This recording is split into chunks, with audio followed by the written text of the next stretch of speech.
When the city's most ruthless crime boss publicly humiliates a disabled waitress in his underground lair, he has no idea what he's just awakened. She's not a victim. She is revenge. This is the story of a confrontation that changes everything, where arrogance meets courage, where the strongest isn't the one who never falls, but the one who rises from hell. Stay until the end, and comment the name of the city you're watching. I want to know how far this story has come. Rain punched against the windows like fists demanding entry. Inside Obsidian Room, the air tasted like copper and expensive cologne, thick enough to choke on. Celine Vale moved between tables carrying a tray of whiskey glasses that cost more than most people earned in a week. Her left hand steady, her right hand steadier. The carbon fiber prosthetic beneath her black jeans clicked softly against marble with each step, a rhythm she'd learned to make soundless when necessary. Nobody looked at her face. They looked at the leg. Always the leg. Then they looked away. Embarrassed or disgusted or satisfied, they weren't her. It didn't matter which. Celine had stopped caring 8 months ago when she first walked through those heavy steel doors looking for work that didn't ask questions. The Obsidian Room didn't do background checks, didn't care about your past. Only cared if you could carry drinks, keep your mouth shut, and pretend you didn't see the briefcases full of cash changing hands in the back booths. Celine could do all three. She was good at being invisible. Being invisible kept you breathing. She set down 2 glasses in front of a man with knife scars running down his neck like ladder rungs. He didn't say thank you, didn't look up, just slid a folded bill across the table without touching her hand. Celine pocketed it and turned back toward the bar. That's when the doors exploded inward. Not literally, but close enough. Damien Varelli entered like a thunderstorm wearing a $15,000 suit, charcoal gray. Perfectly tailored, his dark hair slicked back, still wet from the rain outside. 6 men flanked him, all armed, all scanning the room with eyes that had seen too much and felt too little. Every conversation died. Forks stopped halfway to mouths. Card games froze mid-deal. Even the bartender straightened up, hands visible, non-threatening. Because Damien Varelli wasn't just dangerous. He was the blueprint for danger, the king of a criminal empire that stretched across the city like roots from a poisoned tree. People whispered about him the way they whispered about ghost stories. And ghost stories didn't walk into your bar unless something bad was about to happen. Celine kept moving toward the bar, keeping her head down, her pace steady. Don't react, don't engage, don't exist. But Damien's eyes found her anyway. She felt his gaze lock onto her like crosshairs, felt the weight of his attention settle across her shoulders. She knew that feeling, had felt it before in darker places. The feeling of being prey. She reached the bar and set down her empty tray. Celine. Marco, the bartender, kept his voice low. Stay in the back for a while. I'm fine. That's not a suggestion. Varelli's drunk. When he's drunk, he's mean. When he's mean, I said I'm fine. Marco's jaw tightened, but he didn't argue. Nobody argued with Celine. Something in her eyes made people uncomfortable in ways they couldn't name, like staring into water too deep to see the bottom. She picked up another tray loaded with bourbon and turned back toward the floor. Damien and his crew had taken over the center booth, the throne of the Obsidian Room, where red leather met black marble under a chandelier that looked like frozen blood. He sprawled across the seat like he owned it, because he did. He owned the building, owned the block, probably owned half the people in the room. Celine delivered drinks to a table near the back. An older woman with gold rings on every finger took a glass without looking at her. Celine was good with that. She turned to leave.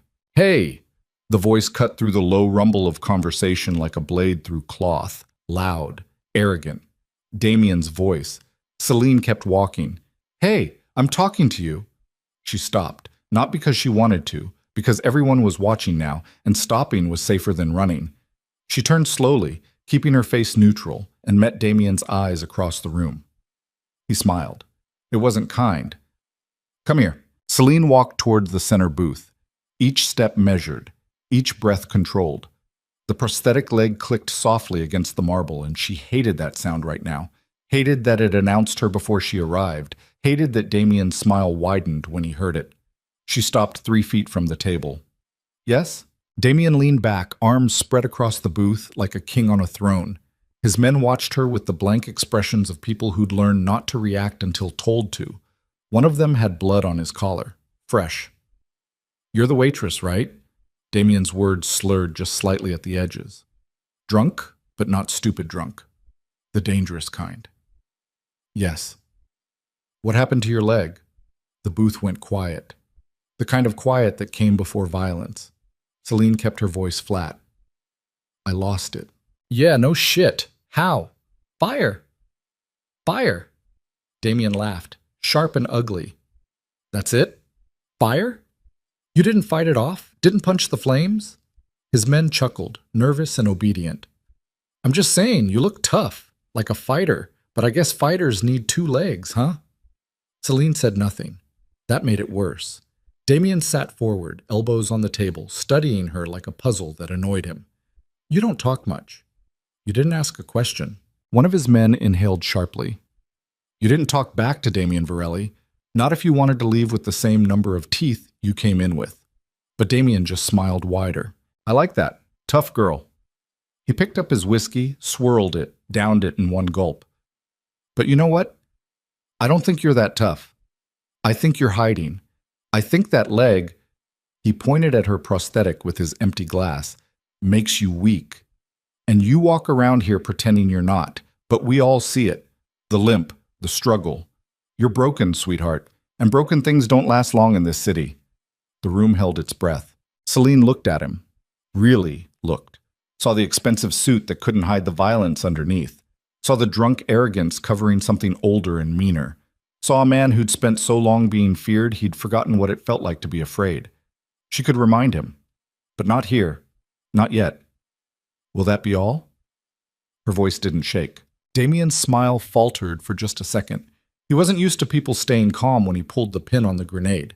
He was used to fear, anger, tears, something. He got nothing, and that made him furious. He stood up. 6'2" of muscle and tailored menace.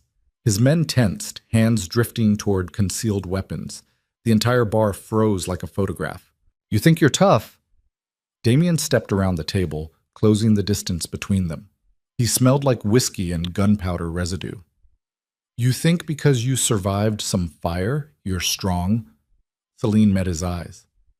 "I think you're drunk." Someone gasped. Damien's face went dark. "What did you just—" "You're drunk. You're loud. And you're trying to prove something to these men by humiliating a waitress." She tilted her head slightly. "That's not strength. That's insecurity." The silence that followed could have stopped hearts. Damien stared at her like she'd just spoken a language he didn't know existed. Nobody talked to him like this. Nobody. Then he laughed. It started low and built into something wild and dangerous. "You've got balls, I'll give you that." He turned to his men. "You hear this? The crippled waitress thinks she can read me." He turned back to Celine, and his eyes were cold now. The drunk amusement burned away into something sharper. "Okay, you want to prove you're tough? Let's prove it." "I'm working." "Not anymore." Damien raised his voice, addressing the entire room. "Everyone listen up. This brave girl here thinks she's stronger than she looks. So we're going to find out." He gestured broadly at the open floor space between tables. "Right here. Right now. Her and me. A fight." Murmurs rippled through the crowd. A few people stood up to see better. Nobody left. Nobody called the cops. In the obsidian room, the cops didn't come unless Damien wanted them to. Celine looked at the space he'd indicated, looked at his men, looked at the bartender who was shaking his head frantically, mouthing the word no. She looked back at Damien. "And when I win?" "If," Damien grinned. "If you win, I'll apologize, publicly, right here, for everything I said." "And when you win?" "When I win, you admit you're weak. You get on your knees and you tell everyone here that you're nothing but a broken girl pretending to be whole." The cruelty in his voice was casual, like he was ordering coffee. Celine felt something cold and familiar settle into her chest. She'd felt it before. 4 years ago, when the warehouse exploded around her, and she'd had to choose between saving herself or dragging 3 strangers out of the flames before the ceiling came down. She'd chosen the strangers, lost her leg, gained something else. "Okay," she said quietly. Damien blinked. "What?" "Okay, I accept." The room erupted into noise. Chairs scraping back, people rushing to form a circle. bets being made in harsh whispers. Marco was still shaking his head behind the bar, but Celine wasn't looking at him anymore. She was watching Damien roll up his sleeves. He was smiling like Christmas had come early. Celine untied her apron, folded it carefully, and set it on an empty table. Underneath, she wore a plain black t-shirt and jeans. Nothing special, nothing tactical, just the body she'd rebuilt over 4 years of agony and rehabilitation that the doctors said wouldn't work. The doctors had been wrong about a lot of things. The crowd formed a rough circle under the crimson chandelier, blood-red light spilling across marble that suddenly looked like an arena floor. Damien stepped into the center, loose and confident, rolling his shoulders. Celine stepped in across from him. Someone in the crowd whistled. Someone else laughed. They were already counting her out. Good. Damien raised his fists in a boxer's stance, textbook and clean. He'd been trained. Probably expensive private lessons from some ex-champion who needed money. His footwork was decent. His guard was tight. But he was drunk. And he was angry. And angry drunks made mistakes. Celine didn't raise her fists. She just stood there, weight balanced, breathing slow and even. Damien frowned. You gonna fight or just stand there? Whenever you're ready. He came in fast, throwing a straight right aimed at her face, hard and mean, the kind of punch that broke noses. Celine tilted her head 6 inches to the left. The fist passed by her ear close enough to feel the air move. Damien stumbled slightly, overcommitted, and Celine was already gone, sliding to his outside, letting his momentum carry him forward into empty space. He spun, frustrated, and threw a left hook. Celine ducked under it, smooth and unhurried. The crowd was getting louder now, confused. This wasn't supposed to be a fight. This was supposed to be an execution. Damien reset, breathing harder than he should be. Stop running. I'm not running. He charged, through a combination, jab, cross, uppercut, textbook again, but sloppy with whiskey and rage. Celine slipped the jab, parried the cross with her forearm, and leaned back from the uppercut so it cut through air instead of jawbone. She pivoted on her prosthetic leg, the carbon fiber responding perfectly, and suddenly she was behind him. Damien whirled around, wild now, and swung a haymaker with everything he had. Celine stepped inside the arc of the punch, too close for it to land, and she felt the wind from his fist passing over her head as she drove her shoulder into his ribs. Not hard, just enough. Damien staggered back, breathing ragged, and the confidence was draining from his face. Stand still and fight me, he was shouting now. You're not fighting, Celine said quietly. You're swinging.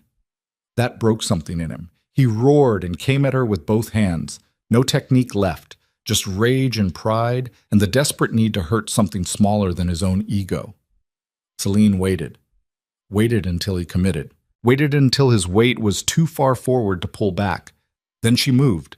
She dropped low, planted her prosthetic leg like a steel root, and swept his lead foot out from under him with her flesh and blood leg in one smooth, vicious arc. Damien Varelli, the most feared crime boss in the city, went down hard. The sound of his body hitting marble echoed through the obsidian room like a gunshot. Silence crashed down. Total? Absolute. Damien lay on his back, staring at the chandelier above, chest heaving, face red with humiliation and shock. His men stood frozen, hands on weapons, but not drawing, not sure what to do when the unthinkable had just happened. Celine stood over him, breathing easy, not even winded. The crowd stared. Someone's drink hit the floor and shattered, but nobody looked away. Damien tried to sit up, and Celine did something that made it worse. She offered him her hand. Damien looked at it like it was a live grenade. Everyone waited. If he refused, he looked weak. If he took it, he admitted defeat. Either way, he'd just lost something more valuable than money or territory. He'd lost the fear. His face went through a dozen emotions in 3 seconds. Rage, humiliation, disbelief, something that might have been respect, and then back to rage. He slapped her hand away and stood on his own, swaying slightly. The room held its breath. Damien's men tensed. Hands tightened on hidden guns. One command from him and Celine would be dead before she hit the floor. Everyone knew it. Damien opened his mouth, closed it, looked around at the faces watching him, at his men waiting for orders, at the crowd that had just seen a king fall. Something flickered behind his eyes, something that looked almost like recognition. You His voice came out hoarse. He cleared his throat and tried again. You fight like a soldier. I'm a waitress. Bullshit. He wiped blood from his lip where he'd bitten it during the fall. Nobody moves like that without training. Real training. Where'd you learn? Celine said nothing. Damien stepped closer and his men shifted nervously, but he waved them back. He studied her face now instead of her leg, and whatever he saw there made his expression change. The fire, he said slowly. That wasn't an accident, was it? Celine's jaw tightened. You saved someone. Multiple someones. Damien's eyes narrowed. And it cost you. You owe me an apology. Her voice cut through his speculation like a blade. Damien blinked. Then he remembered. The bet. The deal. He looked around at the crowd watching him, at his men, at the legacy of fear and violence he'd spent a decade building. A better man would have apologized right there. Damien Varelli wasn't a better man. Not yet. Tomorrow, he said, his voice tight. I'll apologize tomorrow, publicly, right here. Now. I said tomorrow. Celine took one step closer, quiet, controlled, dangerous. You made a deal, in front of everyone. If you don't honor it now, every person in this room will know your word means nothing. And once they know that, she let the sentence hang, unfinished. Damien's face went white, then red. Because she was right. In his world, reputation was currency. If his word became worthless, he became worthless. Rivals would sense weakness, allies would turn. The empire would crack. All because of a waitress with one leg and eyes like cold water. His hands clenched into fists. The room waited. And Damien Varelli made a choice that surprised everyone, including himself. I'm sorry. The words came out strangled, forced through a throat that didn't want to release them. I was wrong about what I said, about you being weak. You're not weak. Celine waited. And Damien's jaw worked like he was chewing glass. I was a bastard for mocking you, for making fun of your leg. You're tougher than most of the men I know. It wasn't pretty, it wasn't graceful, but it was real. The crowd stirred, uncertain what to do with this moment that shouldn't exist. Celine nodded once. Thank you. She picked up her apron, tied it back on, and walked toward the bar without another word. The circle broke apart. Conversations resumed, nervous and too loud. Damien's men surrounded him, asking questions he didn't answer. He just stood there in the center of the floor, staring at nothing, looking like a man who'd just discovered gravity worked differently than he thought. Marco handed Celine a glass of water when she reached the bar. You just made an enemy, he said quietly. I made him keep his word. Damien Varelli doesn't forget things like this. Celine drank the water. Her hands were steady. Neither do I. She went back to work. The rest of the night crawled by in a strange, tense silence. Damien and his men stayed for another hour, drinking without talking, and every time Celine walked past their booth, she felt Damien's eyes on her.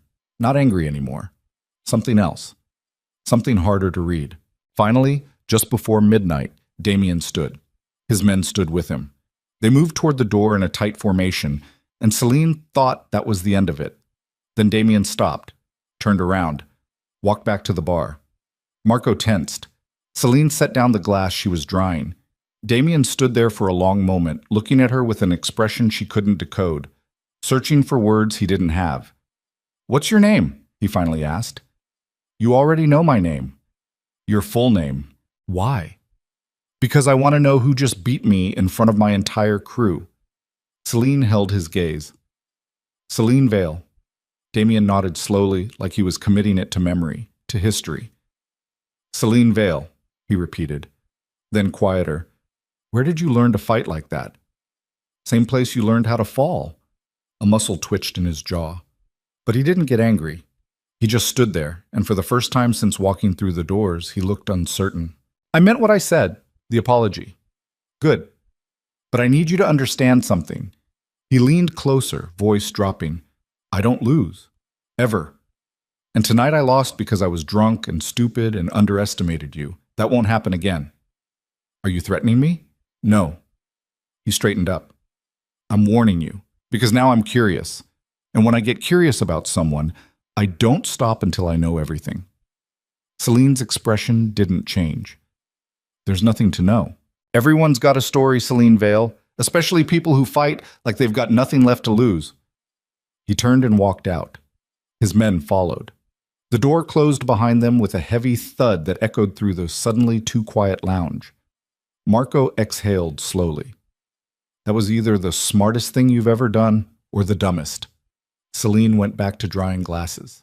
But her hands weren't as steady anymore, because she knew what curiosity looked like on dangerous men. And she knew what happened when men like Damien Varelli decided they wanted answers. They didn't ask nicely, they dug. And if they dug deep enough into Celine's past, they'd find things she'd spent 8 months burying, things about the warehouse fire, about the people she'd saved, about the people she couldn't save, about the life she'd burned down along with her leg. She finished her shift at 2 in the morning, walking out into rain that hadn't stopped since sunset. The city looked like it was crying, streetlights reflecting off wet pavement in streaks of neon and gold. Celine pulled her jacket tight and started the long walk home. She made it 3 blocks before she realized someone was following her. Not Damien. One of his men, the one with blood on his collar. Celine kept walking, keeping her pace steady, listening to the footsteps behind her match her rhythm, not closing in, not falling back, just following. She turned down an alley she knew had 2 exits. The footsteps followed. Celine's heart rate didn't spike. Her breathing stayed even. She'd been followed before, hunted before. This wasn't new. She reached the halfway point of the alley and stopped, turned around. The man stood 10 feet away, rain dripping off his jacket, hands visible and empty. "Damien wants to talk to you," he said. "Tell him I'm busy." "It's not a request. Everything's a request if you're brave enough to say no." The man's expression didn't change. "He's offering you a job." That made Celine pause. "What kind of job?" "The kind that pays better than waiting tables." "I like waiting tables." "Do you?" The man tilted his head. "Because you fight like someone who's done a lot more than carry drinks." Celine studied him. Mid-30s. Military posture, scar tissue on his knuckles. He'd seen combat. Real combat, not bar fights. "What's the job?" she asked. "Security consultant, for people who need the kind of protection that understands real threats." "I'm not a bodyguard." "No, you're something better." The man stepped closer and Celine's weight shifted automatically into a defensive stance. He noticed and stopped. "Damien thinks you could teach his people how to fight properly. Not street brawling, real combat training. He's got trainers. He's got ex-boxers and gym rats. He doesn't have anyone who fights like they've walked through fire and came out the other side." The words landed harder than intended. Celine's face stayed neutral, but something must have shown in her eyes because the man nodded like he'd confirmed a suspicion. "Tomorrow night, 9 p.m., Obsidian Room, if you're interested." He pulled out a card, set it on a dumpster between them, and walked away. Celine waited until his footsteps faded completely before she picked up the card. Heavy cardstock. Expensive. Just a phone number embossed in silver. No name, no explanation. Just an invitation into a world she'd been trying to avoid for 8 months. She should throw it away. Should go home, lock her door, and pretend tonight never happened. Instead, she pocketed the card and kept walking. By the time she reached her apartment, a studio above a laundromat that smelled like detergent and old cigarettes, it was almost 3 a.m. She climbed the stairs slowly, her prosthetic leg aching the way it always did after long shifts. Inside, she locked the door, checked the window locks, and finally let herself breathe. The apartment was small, neat. Nothing personal on the walls, no photos, no memorabilia, just furniture and function, the way she'd kept it since moving in. Because personal meant attachments, and attachments meant vulnerability. Celine sat on the edge of her bed and carefully removed the prosthetic, setting it against the wall. Her stump ached, red and irritated from 12 hours of standing. She massaged it gently, working out the tension, and tried not to think about the card burning a hole in her jacket pocket. Tried not to think about Damien's eyes when he'd looked at her after the fight. Tried not to think about the fact that for the first time in 8 months, someone had looked at her and seen more than a broken waitress. They'd seen a fighter, and God help her, part of her had liked it. She lay back on the bed and stared at the water-stained ceiling. Tomorrow she'd throw away the card, Tomorrow, she'd forget about Damien Varelli and his dangerous curiosity. Tomorrow, she'd go back to being invisible. But tonight, in the dark, she let herself remember what it felt like to stand in that circle under blood-red light and show the most dangerous man in the city exactly how strong broken people could be. And she smiled. Just a little. Just enough. Outside, the rain kept falling. And somewhere across the city, Damien Varelli sat in his penthouse office, staring at security footage of the fight on repeat, watching a one-legged waitress dismantle everything he thought he knew about strength. He rewound it, watched again, and again. Something had shifted tonight, something neither of them understood yet, but both of them felt it. The kind of shift that changed trajectories, the kind that turned strangers into something more complicated than enemies, the kind that started with rain and ended with fire. Damien leaned back in his chair and made a decision. Tomorrow he'd find out everything about Celine Vale, every secret, every scar, every reason she fought like someone who'd already lost everything and decided it made her stronger instead of weaker. And then he'd figure out what to do with the most dangerous woman he'd ever met. The woman who'd beaten him with nothing but skill and will and the kind of strength that couldn't be bought or taught or faked. The woman who'd looked at him like he was just another bully in an expensive suit. The woman who might be the first person in 10 years who wasn't afraid of him. He picked up his phone, made a call. I need everything you can find on someone. Celine Vale, mid-20s, works at Obsidian Room. Lost her left leg probably 4 or 5 years ago. Military training, possibly special forces. Start with hospital records from major trauma centers, fire-related injuries. Then cross-reference with, he kept talking, giving orders, building a profile. Not realizing that across the city, Celine was doing the exact same thing, searching her memory for everything she'd ever heard about Damien Varelli. Weapons dealer, extortionist, killer, but also orphan, self-made, and ruthless but weirdly principled about certain things. Two people circling each other in the dark. Two people who'd just collided in a way that couldn't be undone. Two people standing at the edge of something neither of them had planned for.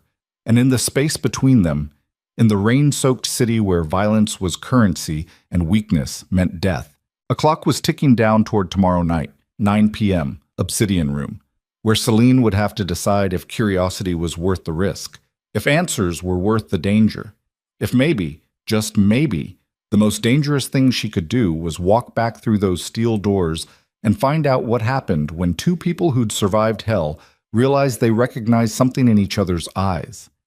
The recognition of survivors, the recognition of fighters, the recognition that some battles weren't won with fists, they were won with choices. And tomorrow Celine Vale would have to make the hardest choice of her life. Walk away and stay invisible, or walk toward the fire one more time and see if she burned, or became something stronger. Celine didn't sleep. She lay in bed watching shadows crawl across the ceiling, listening to the rain hammer against glass that rattled in frames too old to hold tight anymore. The prosthetic leaned against the wall like a question she hadn't answered yet.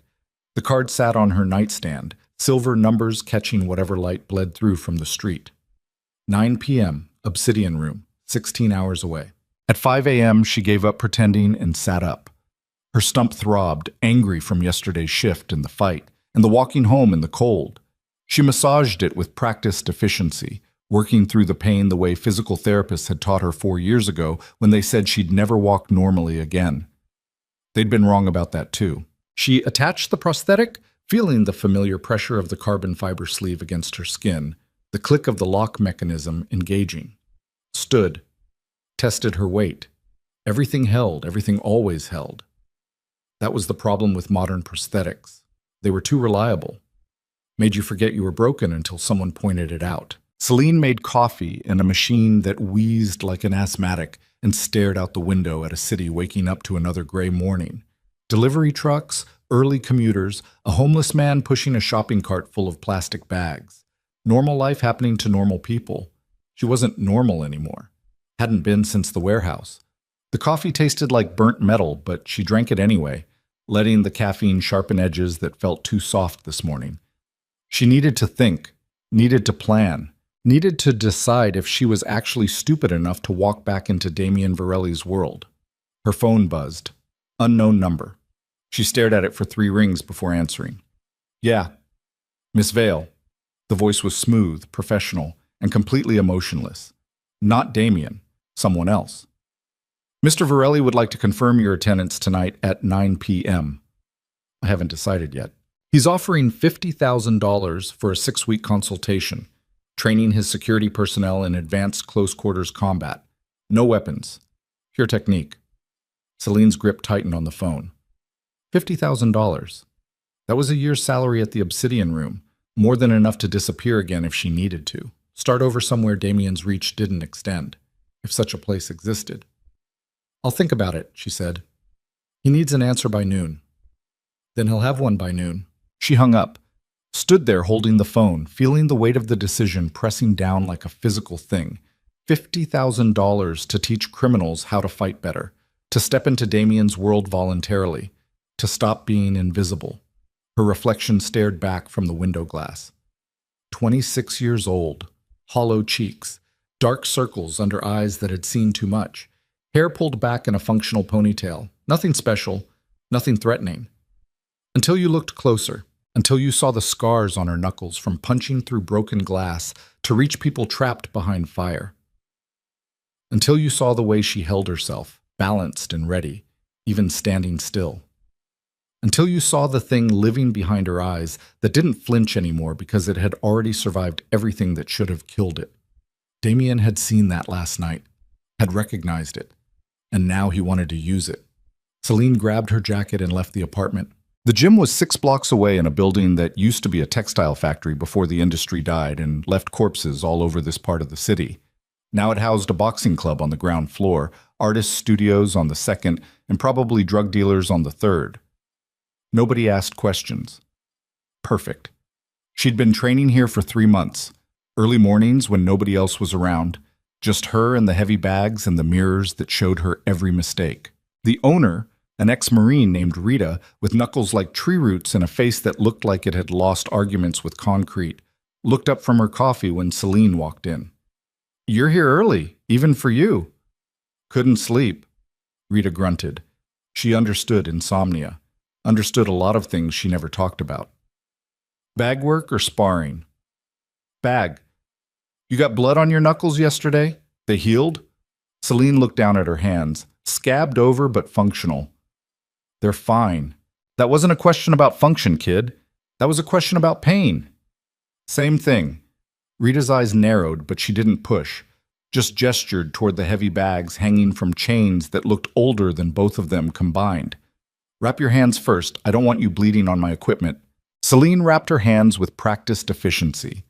White tape, figure 8 pattern, tight but not cutting circulation. She approached the nearest bag, a 200-pound monster covered in duct tape patches and sweat stains, and she started hitting, jab, cross, hook, each strike precise and controlled, building rhythm, finding the zone where thought disappeared and only motion remained. But today the zone wouldn't come.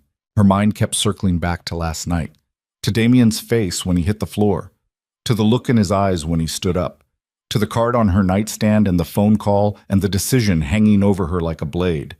She hit harder. The bag swung on its chain, groaning metal on metal. $50,000, 6 weeks. What could go wrong? Everything. Everything could go wrong. She'd spent 8 months being nobody, being invisible, being safe. One fight had destroyed that. And now Damien Varelli knew her name, knew she could fight, would soon know everything else if he dug deep enough. The warehouse, the fire, the 3 people she'd dragged out and the 2 she couldn't reach, the investigation afterward, the questions she'd refused to answer, the life she'd walked away from, all of it buried, all of it waiting to be found. Celine's fist connected wrong, angle off by 2 degrees, and pain shot through her wrist. She stopped, breathing hard, sweat dripping. Rita was watching from across the gym, coffee mug halfway to her lips. "You gonna tell me what's eating you?" Rita asked.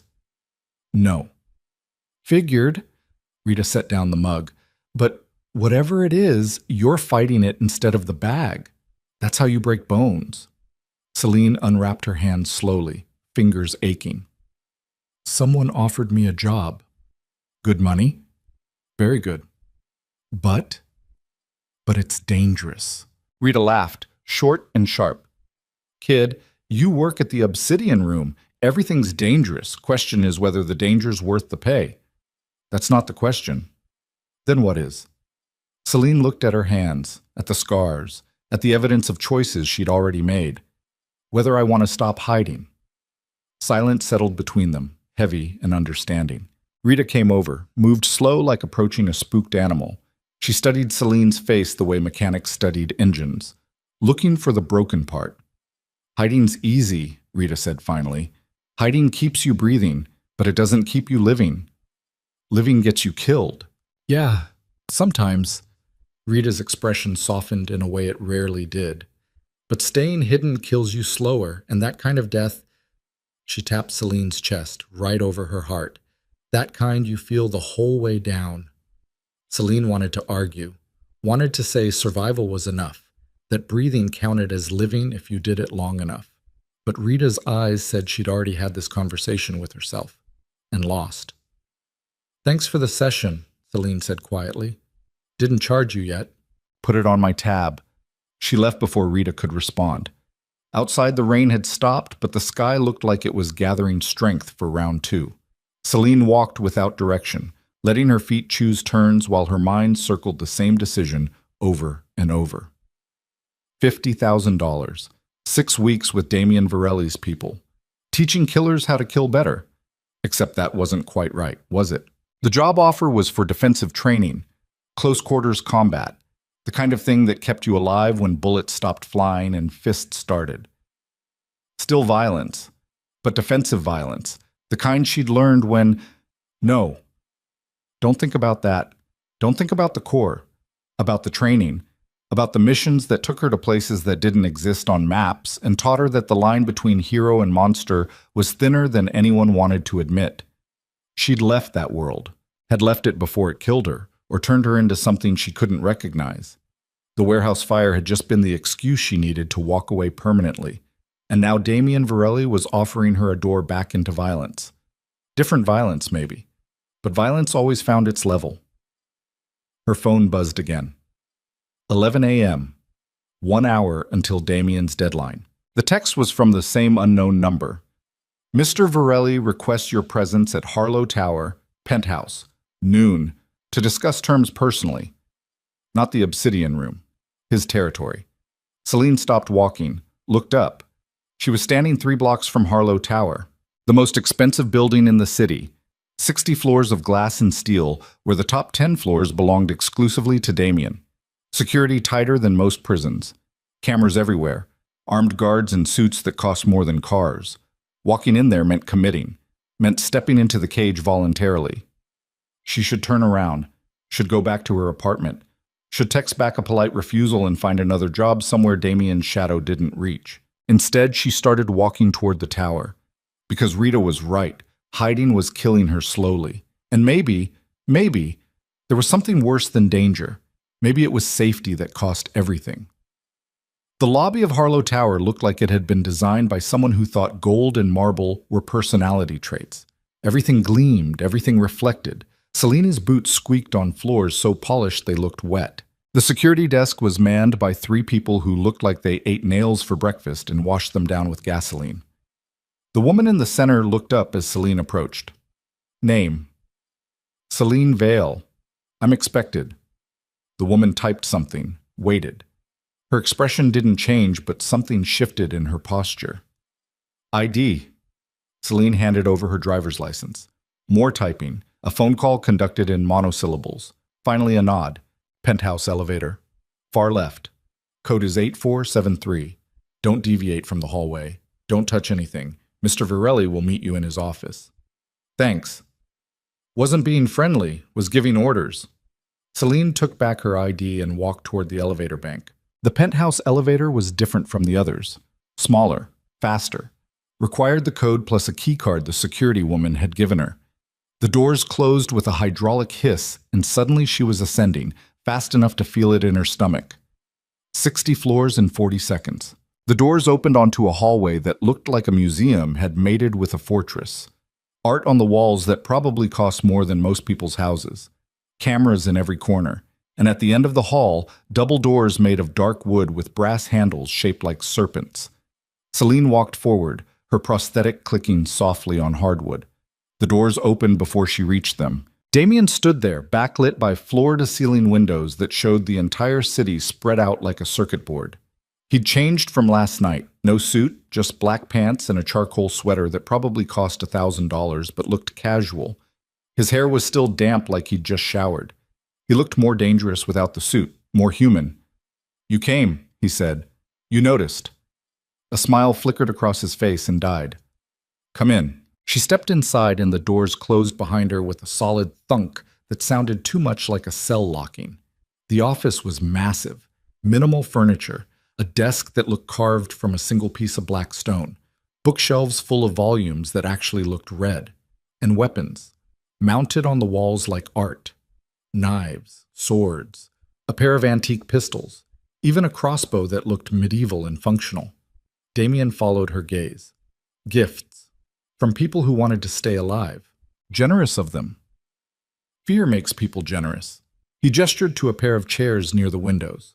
Celine sat in one, keeping her back to the glass because that's what amateurs did. Damien noticed and sat across from her, amusement touching his eyes. "You don't trust me," he said. "I don't know you." "Fair." He leaned back, studying her the way collectors studied rare things they wanted to own. 50,000 for 6 weeks. Training sessions 3 times a week, 2 hours each. You teach my security team how to fight like you did last night. Clean, efficient, real. That's not enough. Damien's eyebrows rose. Not enough money or not enough information? Both. 75,000. Celine didn't react, didn't blink, just held his gaze and waited. Damien laughed, surprised. "You're negotiating. Most people just take what I offer. Most people are scared of you. And you're not?" "I'm terrified." The honesty made him stop laughing. "But I'm more terrified of staying invisible forever." Something shifted in his expression. Recognition again, like he understood exactly what she meant. 100,000, he said quietly. "Final offer. But I want something else too." "What, Ho? I want to know your story. The real one. The fire. The leg. Everything." Celine's jaw tightened. "That's not part of the deal." "It is now." "Why?" Damien leaned forward, elbows on his knees, and for a moment he looked younger than his reputation, looked like someone still figuring out who he was supposed to be. "Because last night you did something nobody's done in 10 years, he said. "You looked at me like I was just another asshole with a big mouth. Not a crime boss, not a killer, just a drunk asshole who needed to be put in his place." He paused. "And then you did it. You put me down. In front of everyone." "You're angry." "I'm fascinated." The word hung between them like a live wire. "I've spent a decade building fear, making people see me as dangerous, untouchable, and you stripped that away in 30 seconds. I need to understand how." "I'm just a waitress who knows how to fight." "Bullshit." Damien's voice went hard. "I had you investigated last night, 6 different people. Best researchers money can buy. You know what they found?" Celine's heart rate spiked, but her face stayed neutral. "What?" "Almost nothing. Celine Vale appeared 8 months ago. Rented an apartment, got a job. No social media. No credit history before that. No employment records. No nothing." He stood up, started pacing. "It's like you didn't exist before 8 months ago. And people who don't exist are either running from something or hiding from someone. Maybe I just value privacy. Privacy doesn't leave that kind of void. Witness protection does, or black ops, or..." He stopped, turned to face her. "Or trauma so bad you had to erase yourself to survive it." The accuracy of that last one hit like a fist to the solar plexus. Celine stood up slowly. "I should go." "Wait. The job offer's withdrawn. I get it. You want information I won't give. We're done here. The job offer stands." Damien moved between her and the door. Not threatening, just present. "But I need to know if you're dangerous to me. To my people. I can't bring someone into my organization blind." "Then don't, Med." "I want to." The confession surprised them both. Celine studied his face, looking for the trap, the angle, the manipulation. Found nothing but genuine curiosity mixed with something that might have been respect. "Why?" she asked. Because you're the first person in years who's seen me as human instead of monster. His voice dropped. And I think maybe you're the first person who can teach me the difference. The words landed in the space between them, and neither knew what to do with them. Outside the windows, clouds were building again. The city looked small from up here, manageable, like you could reach down and rearrange the pieces however you wanted. Celine knew that was an illusion. Everything looked manageable from far enough away. I was military, she said finally. The words felt like glass coming up her throat. Special operations, the kind they don't talk about. 4 years active. I was good at it, too good. Started taking missions that... She stopped. Started again. Started doing things that felt right in the moment and wrong every night after.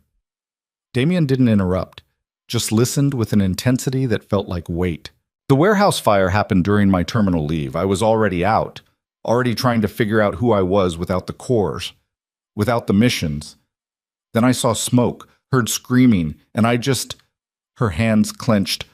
I went in, because that's what I was trained to do. Save people, extract assets, complete the mission. You saved 3 people, Damien said quietly. You did dig. I found the news reports. Warehouse fire, 5 casualties total. 3 survivors, hero unidentified. Transported to Memorial Hospital with severe burns and traumatic amputation. He paused. That was you. Celine nodded once. The article said the hero refused interviews.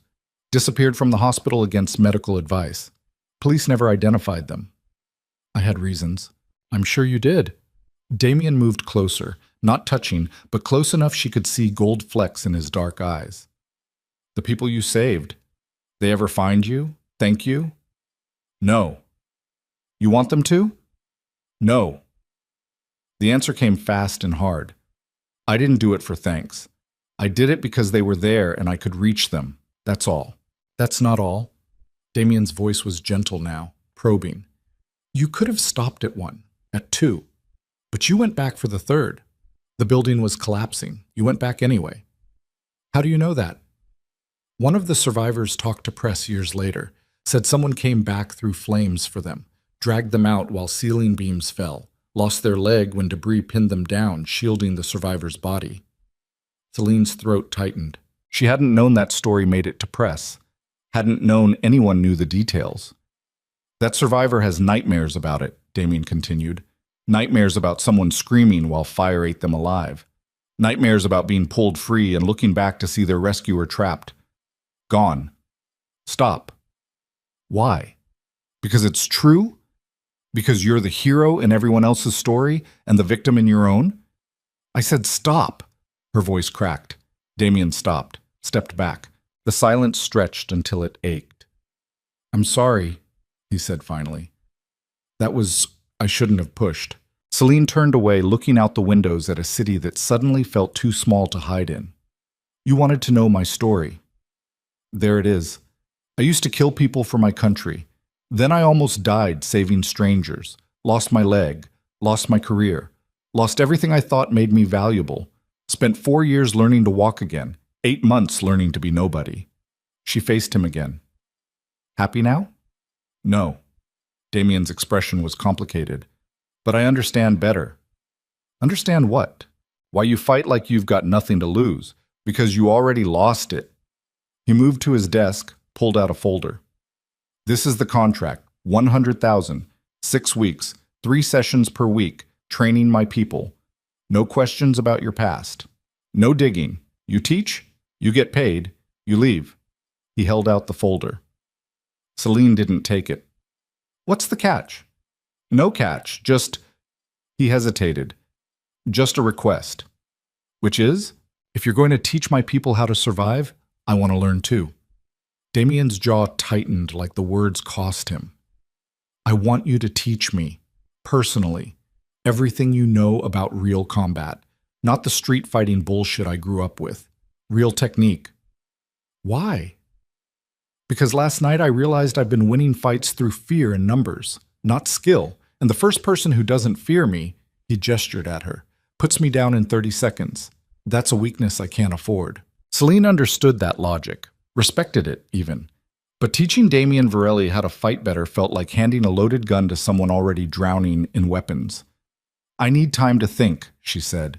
You have until tonight, 9 p.m., Obsidian Room. Come if you're in. Don't if you're not. Either way, the offer expires at 9:15. That's not much time. I'm not a patient man, Celine. He said her name like he was testing how it fit in his mouth. And I don't like leaving things uncertain. You're either in my world or you're not. Choose. She took the folder. Not because she'd decided. Because she needed to read the details. See what she was actually agreeing to. Find the loopholes and the traps and the clauses that would bite her later. I'll read it, she said. That's all I ask. Damien walked her to the door, opened it himself instead of letting it swing automatic.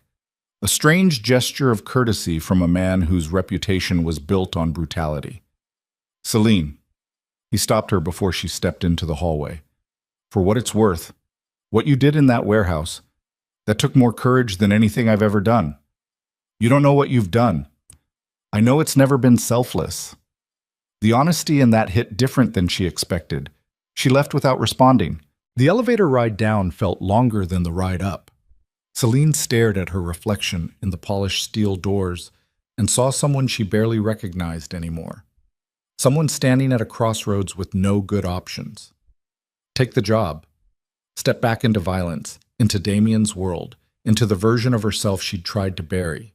Refuse the job. Stay invisible, stay safe, stay slowly dying from the inside out. Both choices felt like losing. The lobby was crowded now, lunch hour traffic flowing through in expensive suits and designer dresses. Celine moved through them like a ghost, clutching the folder, feeling the weight of decisions pressing down. She made it 2 blocks before someone grabbed her arm. Fast, professional. She spun, dropped her weight, ready to break the grip. Easy.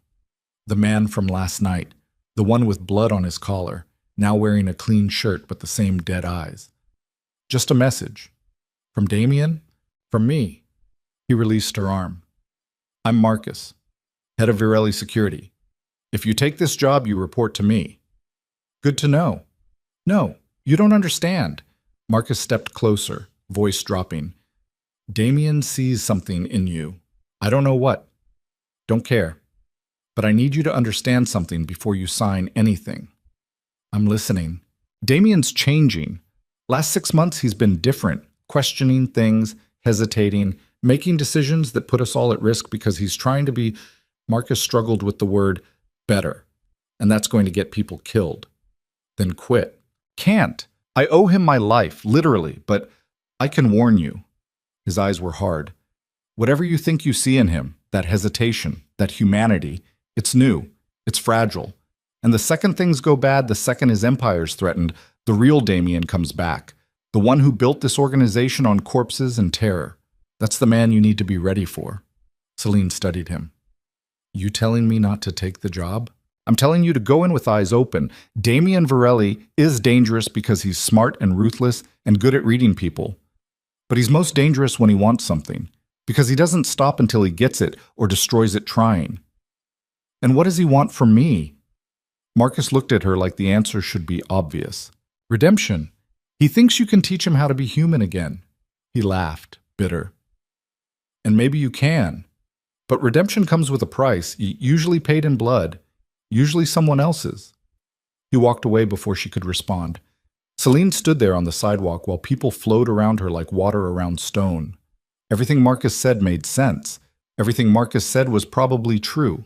And none of it changed the fact that $100,000 could buy her freedom, could let her start over again somewhere far from here with enough cushion to build something real. Or it could buy her 6 weeks inside Damien's world. 6 weeks to see if redemption was possible. 6 weeks to find out if Marcus was right. If the monster was just wearing a human mask. Or if the human was trying to claw free from the monster. She went home. Read the contract 3 times. Found no obvious traps. Standard non-disclosure. Payment schedule. Termination clauses that favored both parties. Clean language. Professional. Almost too clean. Like Damien had actually meant what he said about no catches. 8 p.m. she took a shower, put on clean clothes, black jeans, gray shirt, her good jacket, the one without stains. 8:30.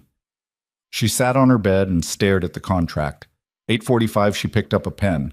8:59, she was standing outside the obsidian room, contract signed in her jacket pocket, watching rain start to fall again. The door opened. Marco looked out, saw her, and his face went through 5 emotions in 2 seconds. "You're actually doing this," he said. "Apparently." "You know this is insane." "Yeah." "Damien Varelli destroys everything he touches." "Maybe." Celine stepped inside, rain dripping off her jacket. "Or maybe he just needs someone to show him how to build instead of burn." "And you think you're that person?" "No, but I think I'm desperate enough to try." Marco shook his head but stepped aside. The obsidian room was different tonight. Quieter. Less crowded. Like word had spread that something was happening and smart people had decided to be somewhere else. Damien sat in the center booth. Alone. No guards. No crew. Just him and a glass of whiskey he wasn't drinking. He looked up when Celine approached. Their eyes met, and something clicked into place that neither of them understood yet. "I'm in," Celine said. She pulled out the contract, set it on the table between them. Damien picked it up, scanned it, saw her signature. His hand shook slightly when he set it back down. "Why?" he asked quietly. "Because hiding is killing me, and you're offering me a reason to stop." "I'm offering you danger." "Same thing." Damien stood, extended his hand. Celine looked at it for a long moment. This was the point of no return. This was the moment where invisible became visible, where safety became risk, where Celine Vale stopped running and started fighting again. She took his hand. His grip was strong, warm, human. "Partners," Damien said. "Employer and contractor," Celine corrected. "For now." He smiled. She didn't. 'Cause she could feel it already. The shift, the pull, the gravity of decisions made that couldn't be unmade. Outside, thunder rolled across the city. And somewhere in the dark, Marcus watched through security cameras and wondered which of them would survive what came next. Because redemption required sacrifice. And sacrifice required blood. And blood always found its level. The question was whose would spill first. The first training session happened in a warehouse that smelled like rust and old violence. Damien's people stood in a loose semicircle, 15 of them, all men, all armed even though Celine had specified no weapons. They looked at her like she was a joke they hadn't gotten the punchline to yet. One-legged woman in workout clothes standing in front of killers who'd been doing this since before she could drive. Marcus stood off to the side, arms crossed, face unreadable. Damien stood next to him, watching. Celine walked to the center of the circle. Her prosthetic clicked against concrete that had seen too much blood to ever look clean again. "My name is Celine Vale," she said, voice level, clear. "For the next 6 weeks, I'm going to teach you how to not die when guns stop working and knives get dropped, and all you have left are your hands and whatever desperation feels like at 3 a.m. when someone's trying to kill you." One of the men laughed. Big guy, maybe 6'4", neck like a tree trunk. "And what makes you qualified to teach us anything, sweetheart?" Celine looked at him. "Step forward." "What?" "You heard me. Step forward. Let's see what you know." The man looked at his companions, grinned, stepped into the circle. "What's your name?" Celine asked. "Vincent." "Okay, Vincent. I want you to try to hit me, hard as you can, best shot." Vincent's grin widened. "You sure about that?" "Positive." He shrugged. "Wound up?" Threw a haymaker that had his full weight behind it. Celine wasn't there when it arrived. She'd slipped left, minimal movement, just enough to make him miss by 2 inches. His momentum carried him forward, and she was already behind him, foot hooked around his ankle, hand pushing his shoulder. Vincent hit the concrete face first. The sound echoed through the warehouse. Silence. Celine stepped back, hands at her sides. Lesson 1. Telegraphing. You wound up like you were throwing a baseball. Everyone in this room knew that punch was coming 3 seconds before it landed. In a real fight, 3 seconds gets you killed. Vincent pushed himself up, blood running from his nose. His face was red, but not from the fall. From humiliation. "That was luck," he said. "Prove it. Try again." He came at her faster this time. No wind-up, just aggression and rage, and 240 pounds of muscle. Celine used his momentum against him, pivoted on her prosthetic with perfect balance, and sent him stumbling past her into the wall. He spun around, breathing hard. Again, Celine said. Fuck you. Again. Vincent charged. This time Celine didn't just dodge. She intercepted, caught his wrist mid-swing, twisted, applied pressure to the joint in a way that made grown men scream, and dropped him to his knees. Lesson 2, she said quietly, still holding the wrist lock. Speed without control is just flailing. Control without speed is just posing.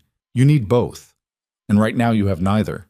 She released him. Vincent stayed on his knees, cradling his wrist, and something had changed in his eyes. The mockery was gone, replaced by caution, fear. Good. Celine addressed the full group. Anyone else want to test me? Get it out of your system now. Nobody moved. Smart. She began pacing, each step deliberate. You're all bigger than me, stronger, probably meaner, but size doesn't win fights. Violence does. And violence isn't about being the biggest or the strongest. It's about being willing to do what the other person won't. It's about finding the weakness and exploiting it before they find yours. She stopped pacing, looked at each of them in turn. In 6 weeks, I'm going to teach you how to break bones efficiently, how to escape holds, how to put someone down in under 5 seconds. But first, you need to unlearn everything you think you know about fighting, because most of what you know is wrong. One of the men raised his hand, younger than the others, maybe 25. Yeah, Celine said. What if we're already good fighters? Then you'll learn faster, or you'll learn that good isn't the same as effective. Damien stepped forward from where he'd been watching. Show them the difference. Celine looked at him. Between what? Good fighting and effective fighting. Use me. The warehouse went quiet again. Celine studied Damien's face, looking for the angle. You sure? Positive. My people need to see this, and I need to see what I'm paying for. Okay. Celine gestured him to the center. Come at me. Full speed. Don't hold back. Damien removed his jacket, handed it to Marcus, rolled his shoulders. He was sober today, alert. And when he came at her, there was no drunk sloppiness, just trained aggression and genuine skill. He was better than Vincent, faster, more controlled. His punches came in combinations that actually made sense. Jab to set up the cross, feint high, strike low. He'd been taught by someone who knew what they were doing.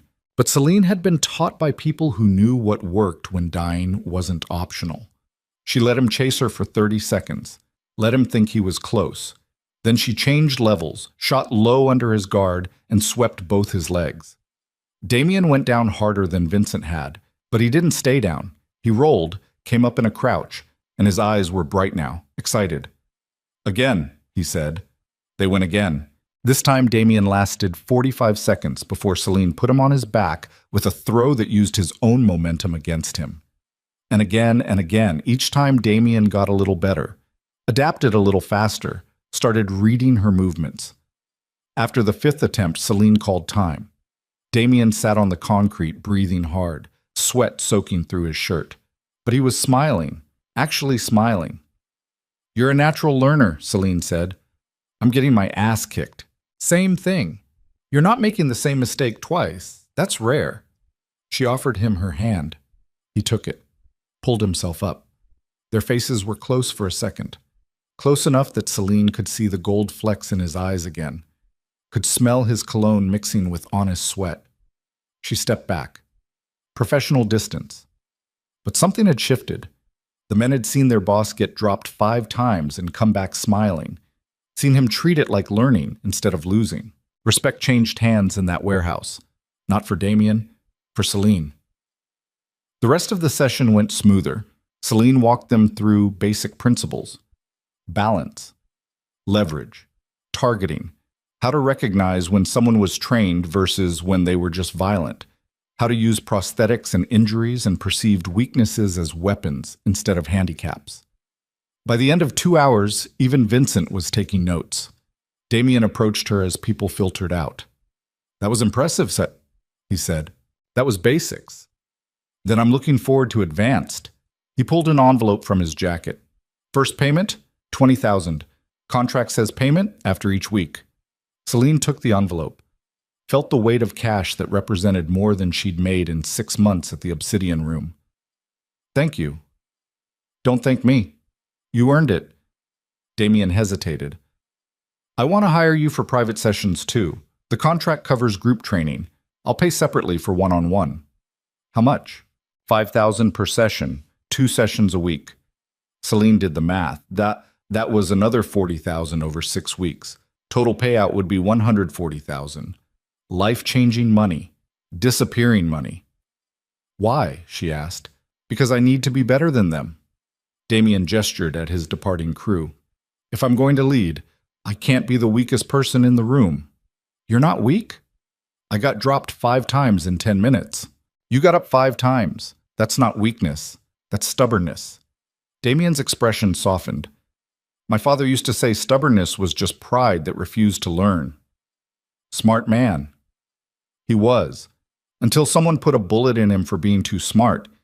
The words came out flat, empty. This business doesn't reward intelligence. It rewards ruthlessness. I've been ruthless for a decade. Maybe it's time to try smart. Celine wanted to tell him smart didn't survive in his world. Wanted to warn him that every step toward humanity was a step away from the protection that fear provided. But she'd taken his money, signed his contract, made her choice. Okay, she said. Private sessions, but I picked the times and locations. Deal. They shook on it. Marcus appeared from the shadows like a ghost materializing. We have a problem. Damien's expression changed instantly. Went from human to boss in half a second. What kind? Kozlov's crew. They hit one of our shipments an hour ago. Took everything. 3 of our guys dead. The temperature in the warehouse dropped. Celine had heard the name Kozlov before. Russian syndicate. Brutal. Efficient. One of the few organizations in the city that could challenge Damien's empire directly. Where? Damien's voice was ice. South Docks. Warehouse 7. Survivors? 2. Both in the hospital. One's critical. Damien's hands clenched into fists. The man who'd been smiling 10 minutes ago was gone. What stood there now was something colder, harder, dangerous. Get everyone. Full crew. We're hitting back tonight. He turned to Celine. Go home. This doesn't concern you. Damien, I said go home. His eyes were flat, dead. This is the part of my world you don't want to see. Trust me. Celine watched the transformation complete itself. Watched the human sink back into the monster. Marcus had been right. The real Damien was always waiting underneath. She left without arguing. Outside the warehouse, rain had started again. Celine walked 3 blocks before pulling out her phone and calling a number she hadn't used in 8 months. It rang 4 times. Vale. The voice was gravel and cigarettes and memory. Didn't think I'd hear from you again. I need information, Collins. Lieutenant Sarah Collins, Homicide Division, one of the only cops Celine trusted. They'd worked together on a task force years ago, before the warehouse, before everything. What kind of information? Damien Varelli, specifically his war with the Kozlov syndicate. Silence on the line. Then, Jesus Christ, Vale, tell me you're not mixed up with Varelli. I'm training his security team. You're what? Long story. I need to know how bad things are between him and Kozlov. Collins sighed. Deep and tired. It's bad. Getting worse. Kozlov's been pushing for months, taking territory, hitting shipments, trying to force Varelli into a full war. And Varelli's been, she paused, restraining himself, which is weird. Not like him. Usually he'd have burned Kozlov's operation to the ground by now. But he hasn't. No, and that's making him look weak. Other syndicates are starting to test boundaries, push limits. The whole underworld is watching to see if the king still has teeth. Celine's stomach tightened. What happens if they decide he doesn't? Open war. Every crew in the city will try to take a piece. Blood in the streets, civilian casualties. Everything the mayor's been trying to avoid for the past 5 years. Fuck. Yeah. Colin's voice went softer. Vale, whatever you're doing with Varelli, stop. Walk away. This thing's going to explode and I don't want you anywhere near it when it does. I signed a contract. Break it. Varelli won't come after you for backing out. He's got bigger problems. You don't know that. I know he's about to do something extremely stupid tonight, We've got reports of his crew mobilizing. Heavy weapons. They're going to hit back for that shipment. Hard. And when they do, Kozlov's going to respond. This is the domino that starts the avalanche. Celine closed her eyes. Where's the hit going down? I can't tell you that. Collins, I can't. That's operational intelligence. If I leak it and people die, that's on me. People are going to die anyway. Collins was quiet for a long moment. North Industrial District, warehouse complex Kozlov uses as a front. We've had it under surveillance for weeks, but can't touch it without a warrant. If Varelli hits it, if he proves what's in there, we might finally have cause to move. Unless he kills everyone first. That's the concern, yeah.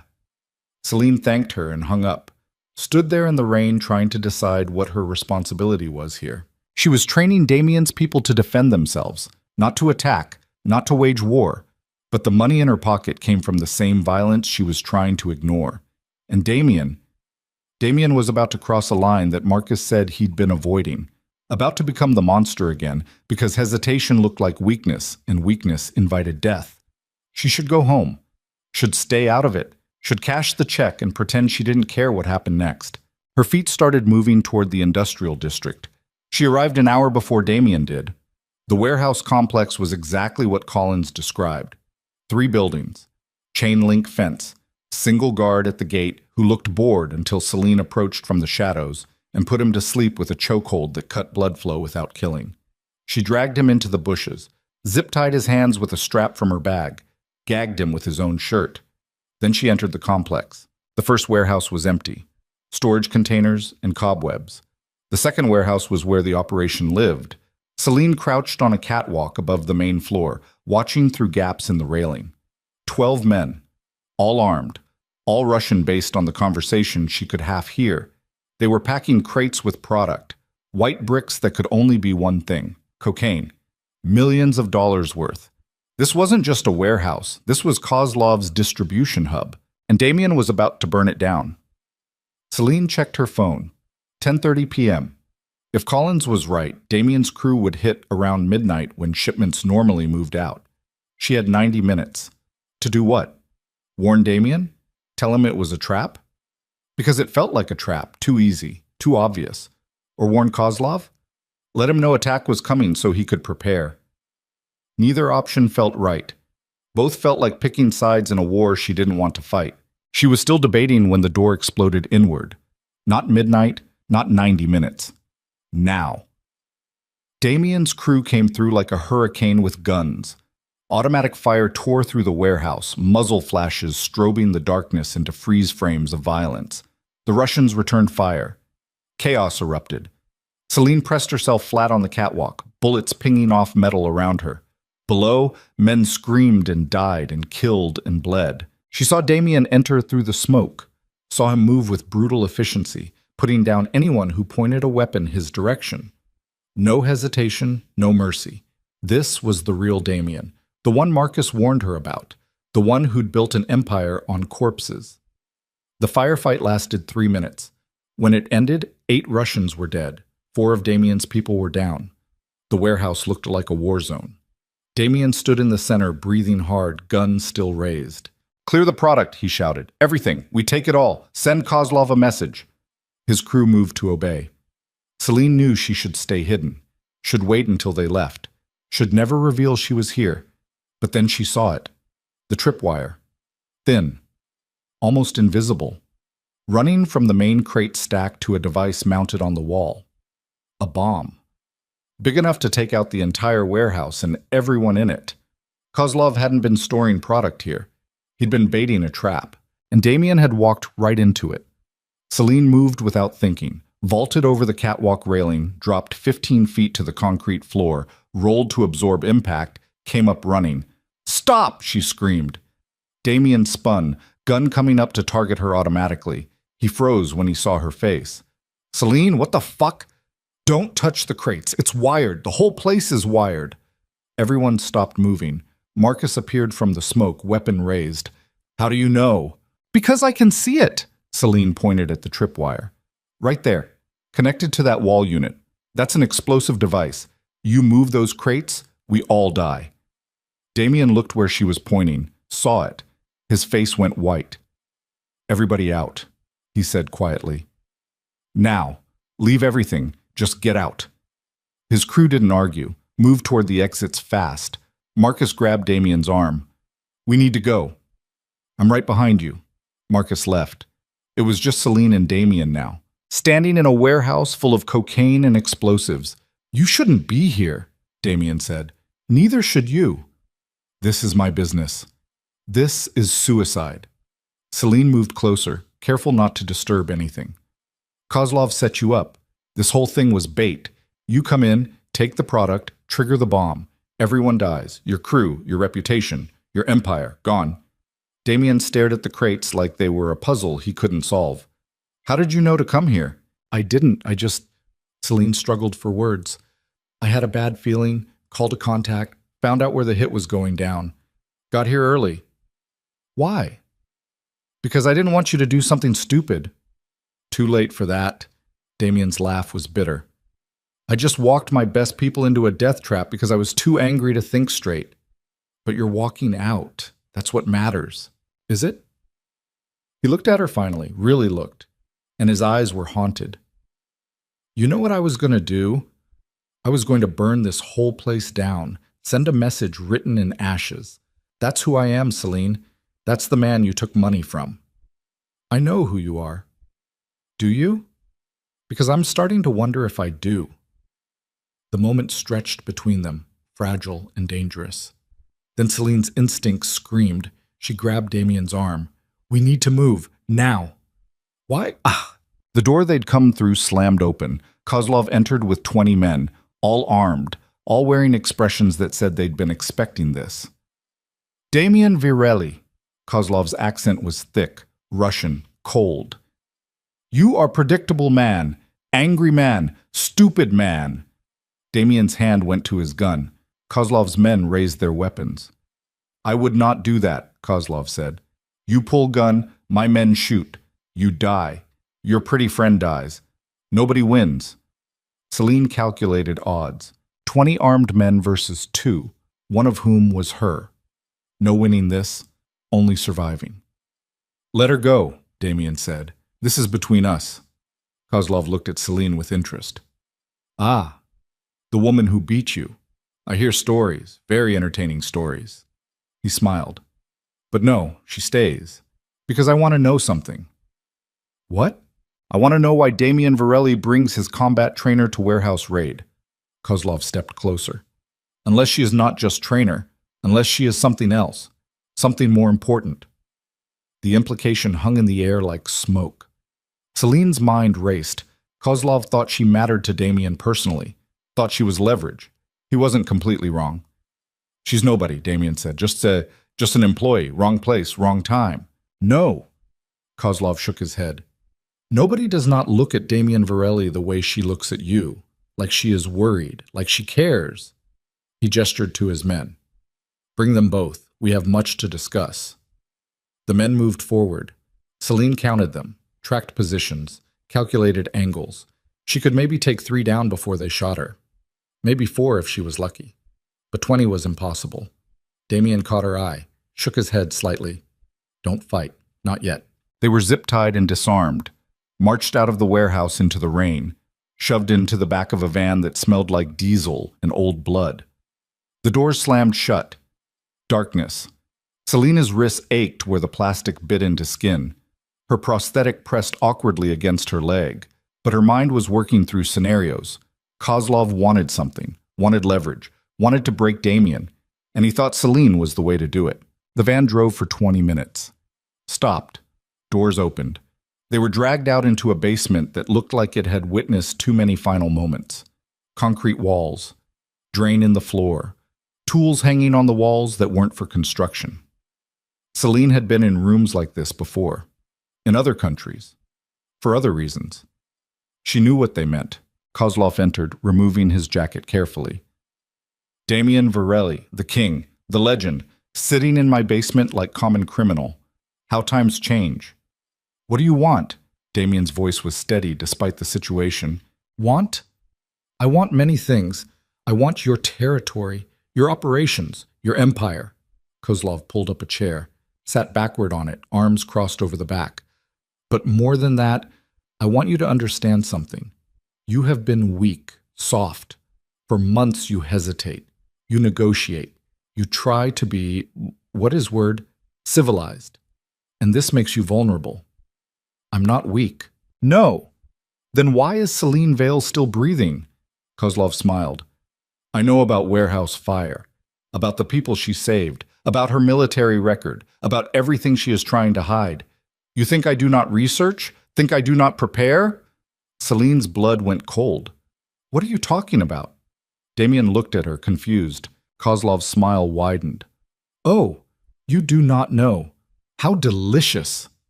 He stood, walked to Celine, grabbed her face. She jerked away, but his grip was iron. Tell him, Celine Vale, tell him what you really did before Warehouse Fire. Tell him about the missions, the kills. I don't know what you're talking about. Liar. Kozlov released her, pulled a folder from his jacket, threw it at Damien's feet. Read.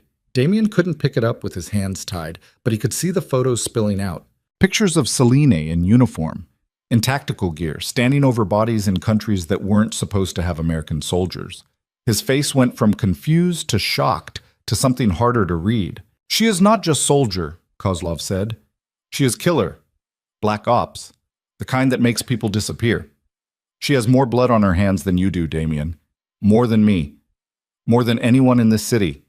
And you bring her into your organization. Trust her. Pay her. He laughed. You stupid, stupid man. Celine's throat closed. Everything she'd buried, everything she'd run from, exposed in a basement in front of the one person she'd started to think might understand.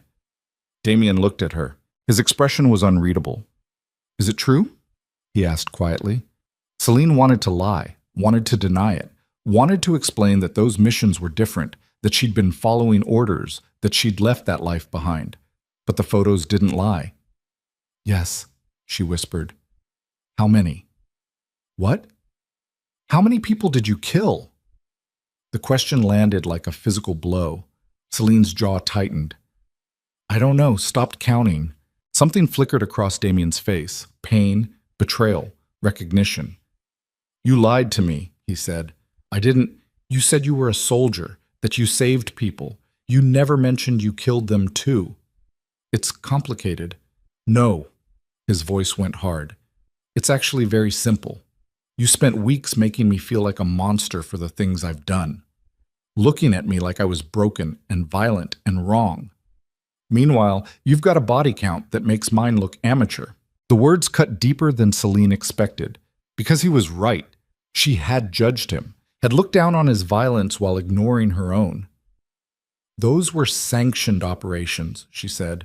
Legal kills. Authorized by who? Your government? The same government that swears it doesn't do black ops? Damien's laugh was ugly. At least I'm honest about what I am. I don't hide behind flags and uniforms and call it patriotism. Kozlov watched them tear into each other with obvious pleasure. Beautiful, you see? This is why weakness destroys empires.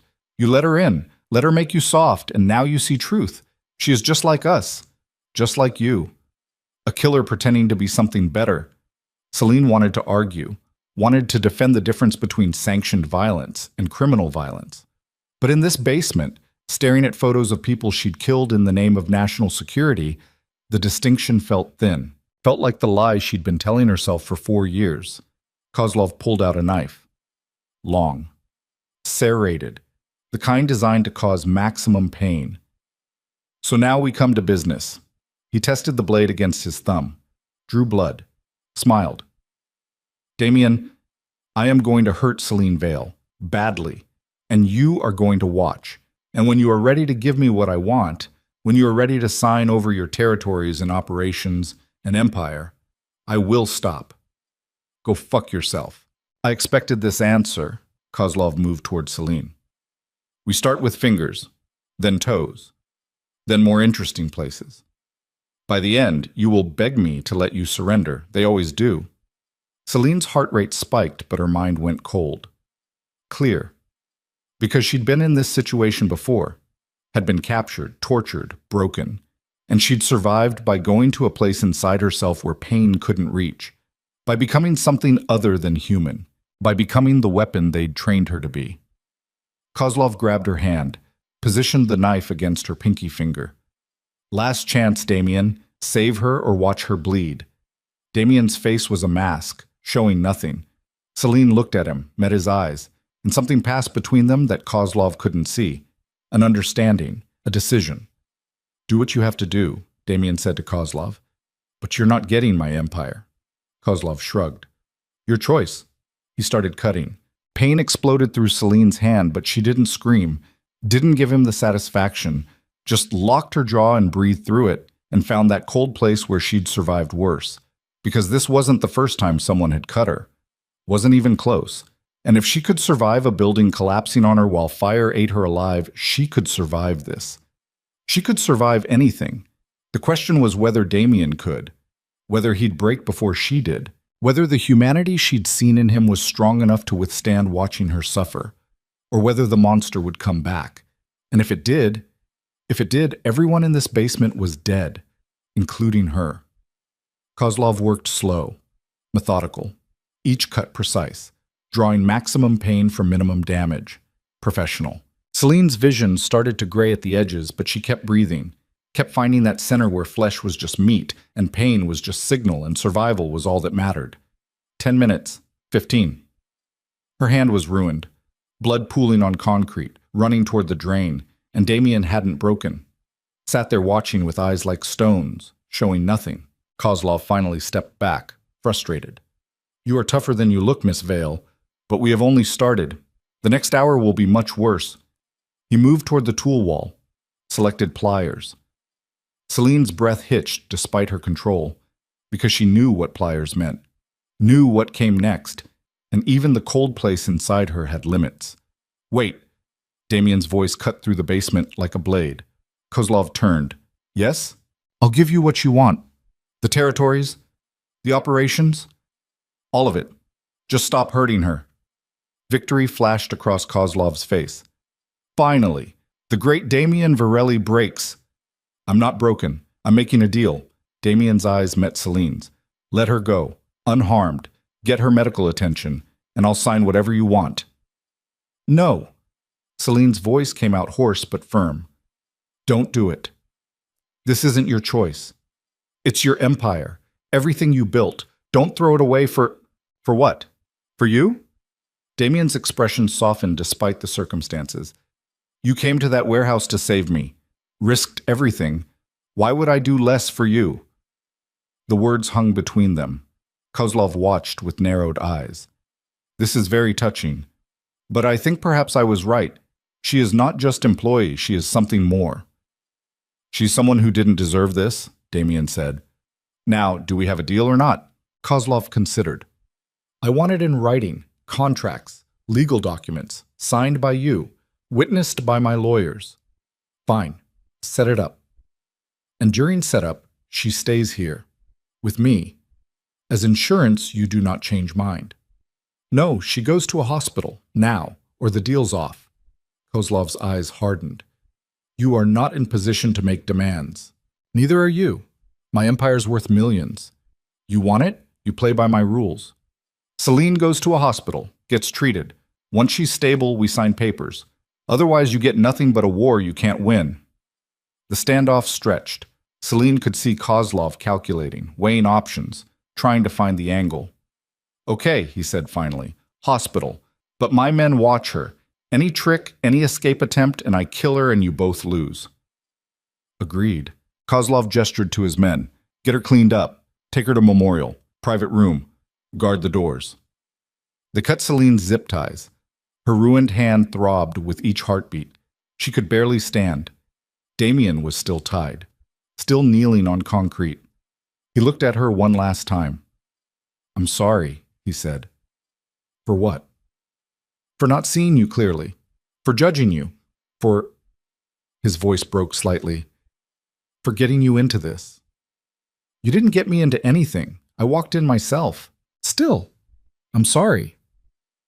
Celine wanted to tell him it was okay, that she understood, That maybe they were both just broken people trying to figure out how to be something other than weapons.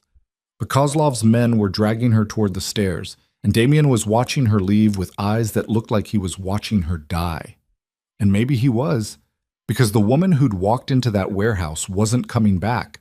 That woman had believed she could be more than her past, had believed redemption was possible, had believed Damien could change and she could help, and maybe they could both find something better than violence.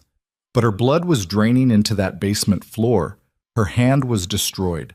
Her secrets were exposed. And the only thing she had left was the cold place where survival lived. The place where Celine Vale didn't exist. Where only the weapon remained. They threw her in the back of another van. She lay there on cold metal, cradling her ruined hand, feeling consciousness slip. The last thought she had before darkness took her was simple and terrible. To survive what came next, she'd have to become exactly what she'd been running from. She'd have to stop being Celine Vale and become the killer Kozlov's photos proved she'd always been. The monster Damien now knew existed behind her eyes, the weapon that didn't hesitate, didn't feel, didn't care who bled as long as it wasn't her. And somewhere in the dark, that weapon stirred, stretched, smiled, because it had been waiting 4 years to come home. Celine woke to fluorescent lights burning holes in her retinas, and the smell of disinfectant trying to hide the stench of sickness underneath. Hospital. Memorial, if Kozlov had kept his word. Her right hand was wrapped in gauze, thick enough to look like a club. Pain radiated from it in waves that made her teeth ache. 2 men sat by the door. Russians. Armed bulges under cheap suits. They looked bored until she moved, then their eyes sharpened like predators noticing prey was awake. "Don't try anything stupid," the one on the left said. Accent thick, face scarred. Celine didn't respond, just cataloged details. Window behind her, 4th floor based on the view. Door 15 feet away. 2 guards, both carrying, probably Makarovs based on the bulge pattern. IV in her left arm. Catheter. Hospital gown. No clothes. No prosthetic. They'd taken her leg. Smart. Hard to run with one leg and a destroyed hand, but not impossible. The doctor came in an hour later, young, nervous, kept glancing at the guards like he knew exactly what kind of patient he was treating. "Miss Vale," he said quietly. "I'm Dr. Chen. I treated your hand. You lost 2 fingers, the pinky and ring finger on your right hand. The cuts were clean enough that we were able to close them properly, but there will be significant scarring and loss of dexterity." "Will I regain grip strength?" Her voice came out hoarse. "Eventually. With physical therapy, maybe 70% of what you had before." 70%. She'd worked with worse. "When can I leave?" Dr. Chen looked uncomfortable. "You've lost a lot of blood. You need at least 48 hours of observation." "I don't have 48 hours." "Miss Vale, when can I leave?" The doctor glanced at the guards. Back to Celine. His voice dropped to barely a whisper. "If you sign an AMA discharge, you can leave whenever you want, against medical advice. But I strongly recommend, get me the forms." 20 minutes later, she was dressed in clothes one of the guards brought. Black pants, gray shirt, her own jacket, still stained with blood from the basement. They'd cleaned her prosthetic and returned it along with her boots. The scarred guard watched her attach the prosthetic with interest. "You are a tough woman. Most people scream more." Celine didn't dignify that with a response. Just stood, tested her weight, and nodded at the door. "Let's go." They drove her back to the basement. Different route this time. Longer. Like they were checking to see if anyone followed. Nobody did. Kozlov was waiting when they arrived. He looked pleased. "Ah, Celine Vale returns. How is the hand?" "Functional. Good. You will need it for what comes next." He gestured to a table where documents were spread out like a surgical kit. "Damien has been very cooperative. He has signed everything I asked. His territories, his operations, his accounts, all transferring to my organization over the next 30 days. Celine looked for Damien. Found him in the corner, still zip-tied, sitting against the wall. His eyes met hers and something passed between them that the Russians couldn't intercept. He looked exhausted, beaten down, but not broken. Not yet. "So what now?" Celine asked Kozlov. "Now? Now we celebrate." Kozlov smiled. And then I kill you both. Cannot have loose ends, you understand. Business is business. The casual way he said it made Celine's blood run cold. That wasn't the deal, she said. Deal was I stop hurting you if Damien signs papers. He signed. I stopped. Deal complete. Kozlov shrugged. But I never promised you live. That would be stupid. You are both too dangerous to leave breathing. The guards around the room tensed, hands moving toward weapons. Celine calculated odds again. Still terrible, but slightly better than before. Because her prosthetic had a feature the Russians didn't know about. A pressure release in the ankle joint that, if triggered correctly, could pop the lower half free. Turn it into a club, weighted, carbon fiber, hard enough to crack skulls.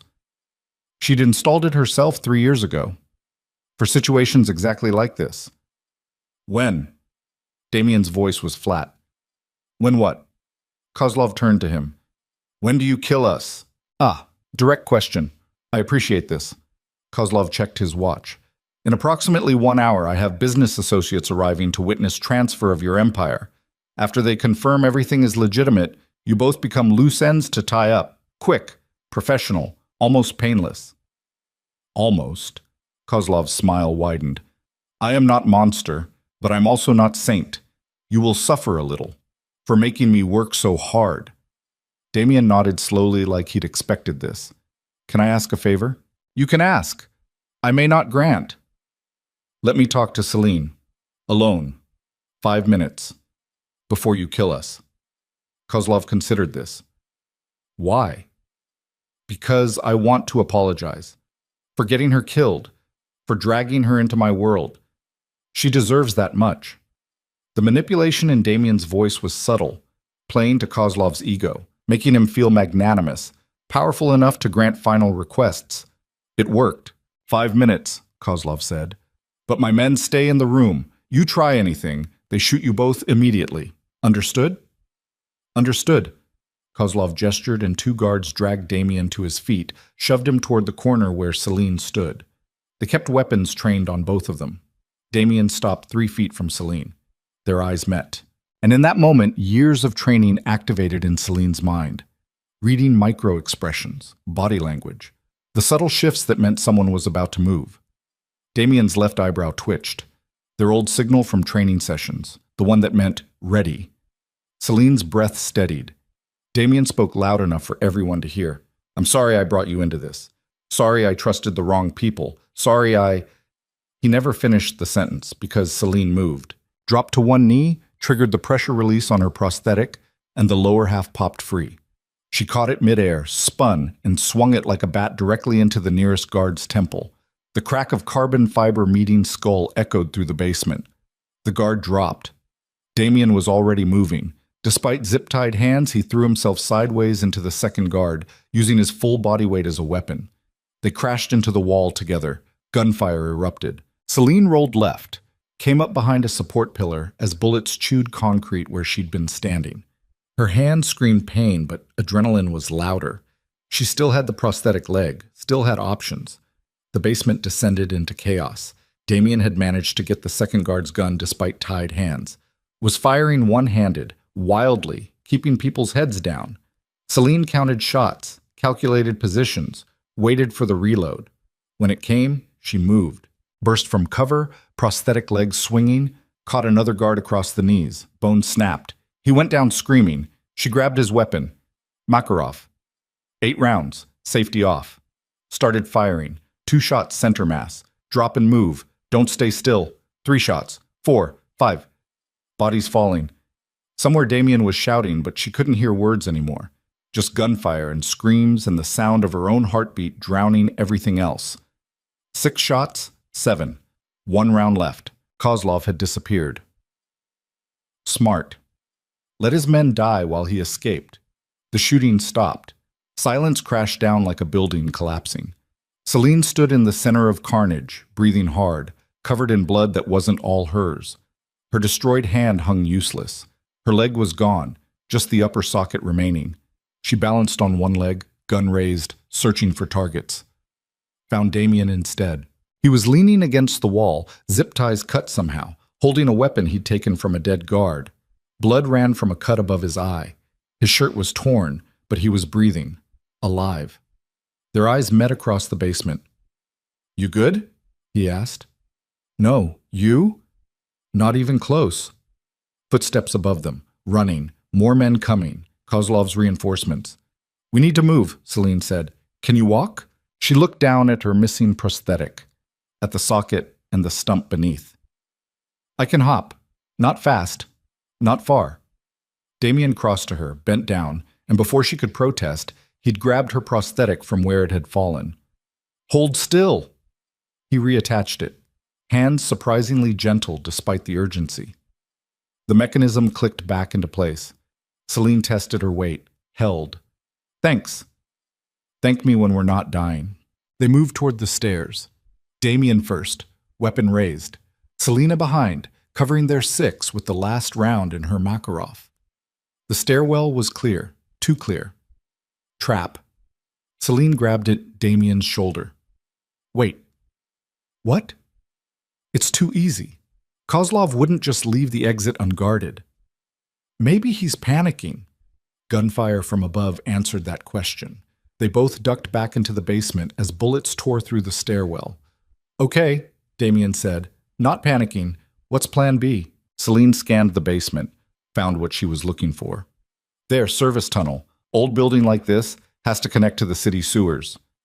"You want to go into the sewers? You want to die in this basement?" Damien looked at the tunnel entrance, dark, narrow, probably full of rats and worse. "Fair point." They ran. "Well?" Damien ran. Celine hobbled as fast as her prosthetic allowed. Pain shot through her stump with each impact, but she pushed through it. Pain meant alive.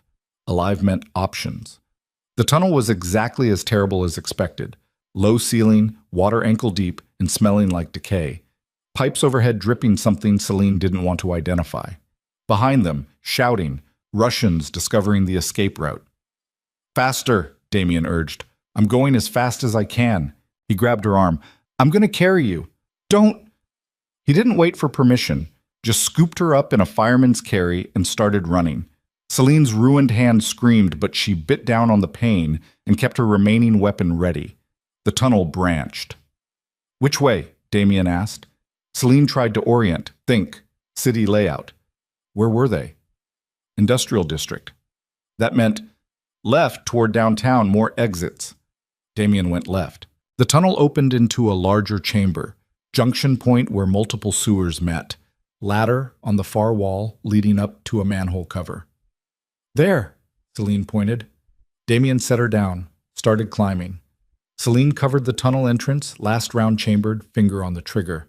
Russians appeared, 3 of them, all armed. Celine fired. Click. Misfire. Fuck. She threw the useless gun at the nearest Russian's face. He ducked. She launched herself forward despite the pain, despite the missing fingers, despite everything telling her this was suicide. Closed the distance before they could shoot. Got inside their range where guns became liabilities. Drove her elbow into the first one's throat. Crushed windpipe. He went down choking. The second one swung his weapon like a club. Celine caught it with her ruined hand. Agony exploded, but she didn't let go. Used the momentum to pull him off balance. Swept his legs. He fell. She stomped on his temple. Didn't check if he stayed down. The third Russian had her cold. Gun raised, finger tightening. A shot rang out. The Russian's head snapped back. He fell. Celine looked up. Damien stood at the top of the ladder, smoking barrel pointed down. "Move!" She climbed. Her prosthetic slipped on wet metal rungs, but she forced herself upward. 1 rung, 2, 3. Damien grabbed her arm when she got close enough, hauled her up through the manhole into rain, street level, night, freedom. They were in an alley between buildings, city noise all around, cars, people, normal life happening while they bled and ran. Damien replaced the manhole cover. "We need to disappear, now. Kozlov will have people everywhere." "I know a place," Celine said. "Where?" "Rita's gym. She owes me. Won't ask questions." "That's 6 blocks. Then we better move." They did. Damien kept Celine upright when her leg threatened to give out. She kept moving despite everything screaming at her to stop. They stayed to alleys and shadows, avoided cameras, moved like ghosts through a city that didn't know it was hosting a war. Rita's gym appeared like salvation after the longest 6 blocks of Celine's life. Damien pounded on the door. Rita opened it with a baseball bat in her hands and murder in her eyes. What the? Celine? I need help. Rita took one look at the blood, the injuries, the desperation, and stepped aside. Get in. They stumbled inside. Rita locked the door behind them, flipped the close sign, drew the blinds. What happened? She asked. Long story, Celine managed before her legs gave out. Damien caught her, lowered her to the floor. Rita knelt beside them. You're both bleeding, badly. I'm calling an ambulance. No, Damien's voice was sharp. No hospitals, no cops, no official anything. Rita looked at him, really looked. Her expression changed. You're Damien Varelli. Yeah. And you brought war to my gym. I brought someone who needs help. The war followed. Rita's jaw tightened. She looked at Celine. This true? You with him now? Celine wanted to deny it, wanted to say it was just a job, just a contract. But lying took energy she didn't have. Yeah, she whispered. Rita stood, paced, came back. Okay, here's how this works. I help you, patch you both up, give you a safe place for a few hours. But then you leave, and you never come back. And if anyone asks, I never saw you. Deal? Deal, Damien said. Rita pulled out a first aid kit that looked military grade. Shirt off, both of you. Let me see the damage. The next hour was pain and antiseptic, and Rita's surprisingly gentle hands cleaning wounds that should have required surgery. She worked in silence, efficient and professional, like she'd done this before. Probably had. Celine's hand got wrapped properly. Her stump got checked for damage. Her various cuts and bruises got addressed. Damien had taken a bullet through his shoulder, through and through, clean. Rita packed it, bandaged it, told him he was lucky it missed the bone. Lucky, Damien repeated flatly. Right. When Rita finished, she sat back and looked at them both. You need to tell me what's happening, not details, just enough that I know if I'm about to have Russians kicking my door down. Celine and Damien exchanged glances. Damien spoke. I signed away my empire to a Russian syndicate boss under duress. He was supposed to let us go afterward. Instead, he decided to kill us both. We escaped. Now he's hunting us. And your plan is what? Hide here forever? Our plan is to survive the next 12 hours. After that, he shrugged. We'll figure it out. Rita stood, went to a locked cabinet, came back with 2 handguns and ammunition, set them on the floor between Celine and Damien. If they come, she said, you defend yourselves. But you do it outside. I'm not having shootouts in my gym. Clear? Clear, Celine said. Rita nodded. There's a cot in the back office. Couch in the break room. Get some rest. You both look like death. She left them alone. Celine and Damien sat on the gym floor, backs against the wall, weapons within reach. Neither spoke for a long time. Finally, Damien broke the silence. Thank you. For what? For coming to that warehouse. For warning me about the bomb. For... He gestured vaguely at everything. For not leaving me in that basement. You did the same for me. After I got you tortured. After my weakness got you hurt. That wasn't weakness. Celine looked at him. That was you choosing not to let someone die for your empire. That's the opposite of weak. I lost everything tonight. Signed it all away. 10 years of building and I just... His voice cracked. I just gave it up. You didn't give it up. You traded it. For my life. For both our lives. Was it worth it? The question hung heavy. Celine thought about her answer carefully. I don't know, she said honestly. But I know you made a choice most people in your position wouldn't make.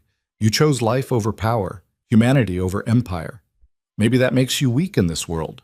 Or maybe it makes you the first person to figure out how to be strong in a different way. Damien looked at her, and something in his expression shifted, softened. I meant what I said in the basement. I'm sorry. For judging you. For acting like your past was worse than mine when really we're both just... Killers pretending to be people? Celine finished. Yeah. Maybe. Or maybe we're people who killed and now we're trying to figure out who we are without the violence. You think that's possible? I think we won't know unless we try. They sat in silence again, but it felt different now, less heavy. Outside, sirens wailed in the distance. The city continued its endless cycle of violence and survival. Damien's phone buzzed. He pulled it out, read the screen. His expression went dark. "What?" Celine asked. "Marcus. He's still alive. Says he's coming here. Says he has information. Could be a trap." "Could be. But Marcus has never betrayed me, even when it would have been smart to." 20 minutes later, Marcus appeared at the back door. Rita let him in after Damien vouched for him. Marcus looked like he'd been through hell, face bruised, arm in a makeshift sling, but his eyes were sharp. "You're alive," he said to Damien. "That's something." "What happened?" Damien asked. "Kozlov's men hit our safe houses. All of them, simultaneously.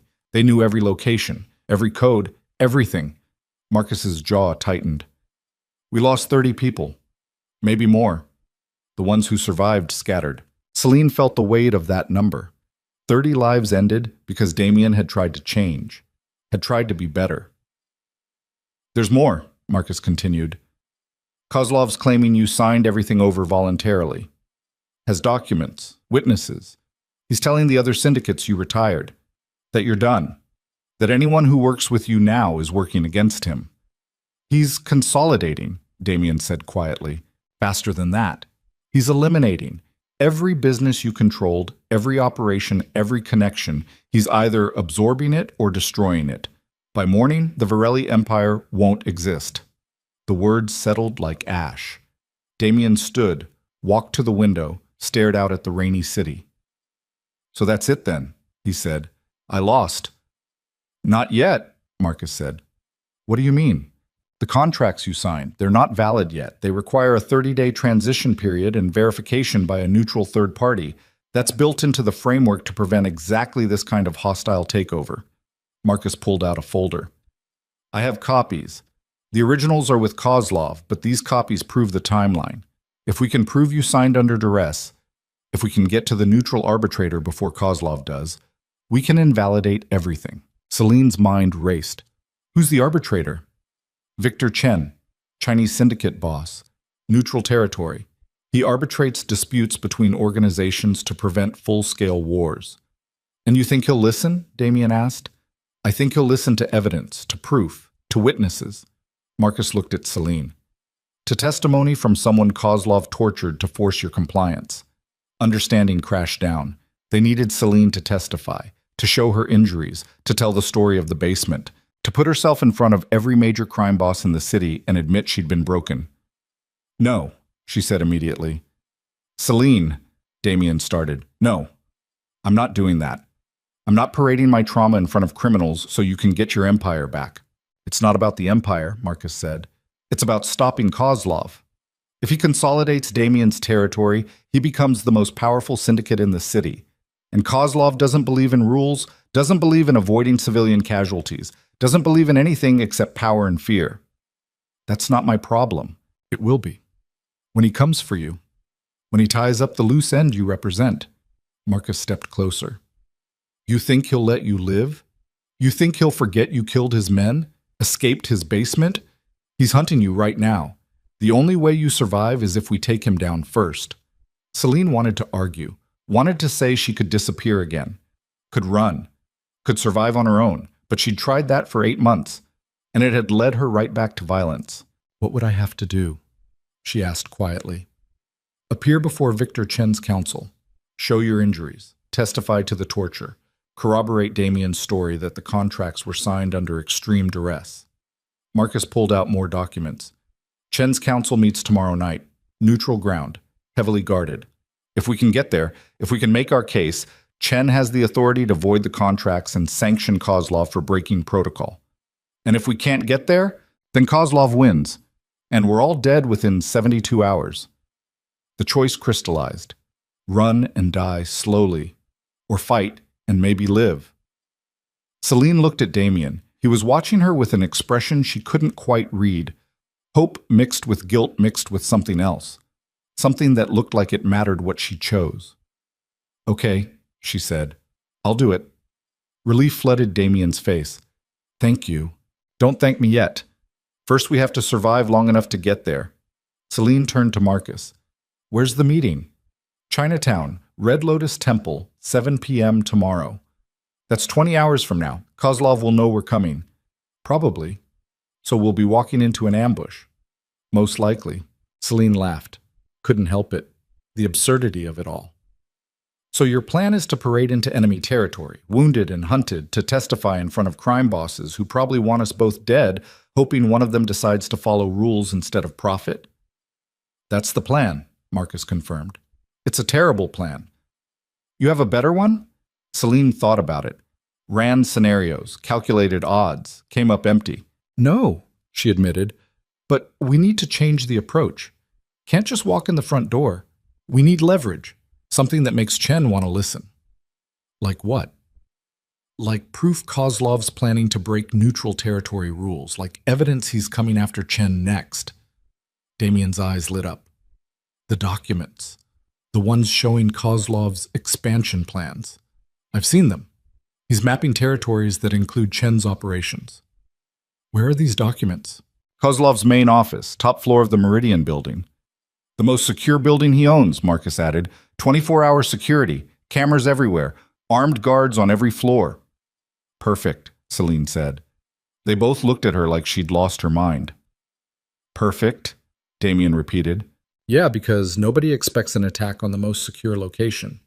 They expect us to run, to hide, to wait for the meeting. Celine stood, testing her weight on her prosthetic. So we do the opposite. We hit Kozlov's office tonight, get the documents, get the leverage, and we walk into that meeting tomorrow with proof that Kozlov's the real threat. That's insane, Marcus said. That's survival. Celine looked at both of them. You said it yourself. We're dead if we wait. So we don't wait. We attack. We take what we need. And we force Chen to choose between letting Kozlov break all the rules or sanctioning him properly. Damien was quiet for a long moment. Then he smiled. It was the smile of a man who just remembered what he was good at. Okay, he said. Let's go to war. Rita appeared from the back office. You people are insane. You know that, right? We've been told, Celine said. How many of you are going? 3, Damien said. Me, Celine, and Marcus. Rita shook her head. You'll need at least 5 for building infiltration. I know the Meridian. Used to train security there before they went private. You're offering to help? Celine asked. I'm offering information, floor plans, security rotations, guard positions. Rita paused. And maybe 1 extra pair of hands if you promise not to get me killed. Can't promise that, Damien said honestly. Figures, Mud. But Rita was smiling. Fuck it, I'm in. Been too long since I did something stupid. They spent the next 6 hours planning. Rita pulled up building schematics from memory, drew floor plans on the gym whiteboard, marked security positions, exit routes, weak points. Marcus provided intel on Kozlov's patterns. When he worked late. Which guards rotated when? How many people would be in the building at 3 a.m.? Damien contributed knowledge of the office layout, where Kozlov kept documents, safe locations, security measures. Celine tied it together, built infiltration routes, assigned roles, planned contingencies. By sunrise, they had something resembling a plan, a terrible, desperate, probably suicidal plan, but a plan nonetheless. We go in at 2 a.m., Celine said, pointing at the whiteboard. Rita and Marcus create a distraction on the ground floor, fire alarm, smoke, something that pulls security away from the elevators. Damien and I use the confusion to reach the service elevator, take it to the top floor, grab the documents, get out before anyone realizes we were there. And if someone realizes, Rita asked, then we fight our way out. With what weapons? You two can barely stand. Celine looked at Damien. He looked back. Something unspoken passed between them. We'll manage, Celine said. Rita didn't look convinced, but she didn't argue. They spent the day resting, eating, preparing mentally for what came next. Celine changed her bandages, checked her prosthetic, tested her grip strength with her remaining fingers. 70%. Rita had been optimistic. It was closer to 50, but 50 was enough. Had to be. Damien cleaned weapons, checked ammunition, moved through preparations with mechanical efficiency, but his hands shook slightly. Not from fear, from the weight of knowing this was the last throw of the dice. Win tonight or lose everything. At midnight, Marcus returned with supplies. Dark clothes, tactical vests, weapons. Enough firepower to start a small war, which was exactly what they were about to do. They geared up in silence. Celine strapped a knife to her thigh, another to her ankle, took a compact 9mm and extra magazines. The weight felt familiar, felt right, felt like going home to a place she'd sworn never to return. Damien caught her eye across the room. "You don't have to do this," he said quietly. "You could walk away. Disappear. I'd understand." "I know. So why stay?" Celine thought about her answer. Thought about 8 months of hiding, of being invisible, of dying slowly from the inside out. Thought about the moment in the basement when Damien had signed away his empire to save her life. Thought about the way he looked at her now. Like she mattered. Like she was more than her body count and her scars. "Because hiding didn't save me," she said finally. "It just made me a different kind of dead. At least this way I'm choosing. I'm fighting. She struggled for the word. "Alive?" Damien offered. "Yeah, alive." He nodded, understanding in his eyes. At 1:30 a.m., they left the gym. The city was quiet, that pre-dawn silence when even criminals were sleeping. Perfect time for war. They split into 2 teams. Rita and Marcus headed for the ground floor entrance. Damien and Celine approached from the service alley. The Meridian building rose 40 stories above them, glass and steel reflecting city lights like a monument to power. Kozlov's kingdom, about to become his tomb. "Ready?" Damien whispered. Celine checked her weapon one last time. "No." "Me neither." They moved. Rita's distraction went off at exactly 2 a.m. Fire alarm screaming, smoke pouring from the first floor windows, security flooding toward the commotion. Damien and Celine hit the service entrance while guards were distracted. Lock pick. 30 seconds. Door open. Inside. Service elevator straight ahead. They were halfway there when a guard appeared from around the corner. Young, surprised, hand going for his radio. Celine moved on instinct, crossed the distance in 3 strides, drove her palm into his throat, silenced him before he could call out. He went down choking. She stood over him, breathing hard, and realized what she'd just done. Muscle memory. The weapon waking up. Damien was watching her with an expression she couldn't read. "Keep moving," she said. They reached the elevator. Damien hit the button for the 40th floor. The doors closed. They rose through the building like a bullet through a barrel. 35 floors, 38, 40. Doors opened. Kozlov's office floor. Empty. Too empty. "Trap," Celine whispered. "I know." They moved anyway. Because they'd come too far to turn back now. Because the documents were here somewhere. Because this was the only chance they had. Kozlov's office was at the end of the hall. Double doors. Unlocked. Inside, the office was dark except for the city lights streaming through floor-to-ceiling windows.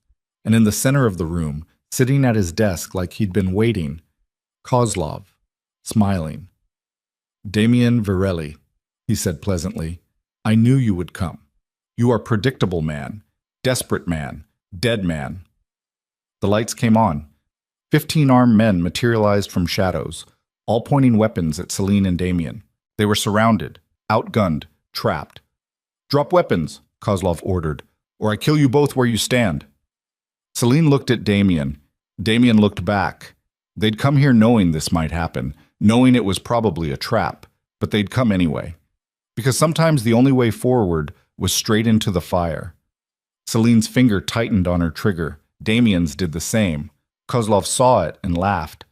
"You think you can fight? You think you can win?" "No," Celine said quietly, "but we can make you bleed." Her weapon came up. Damien's came up.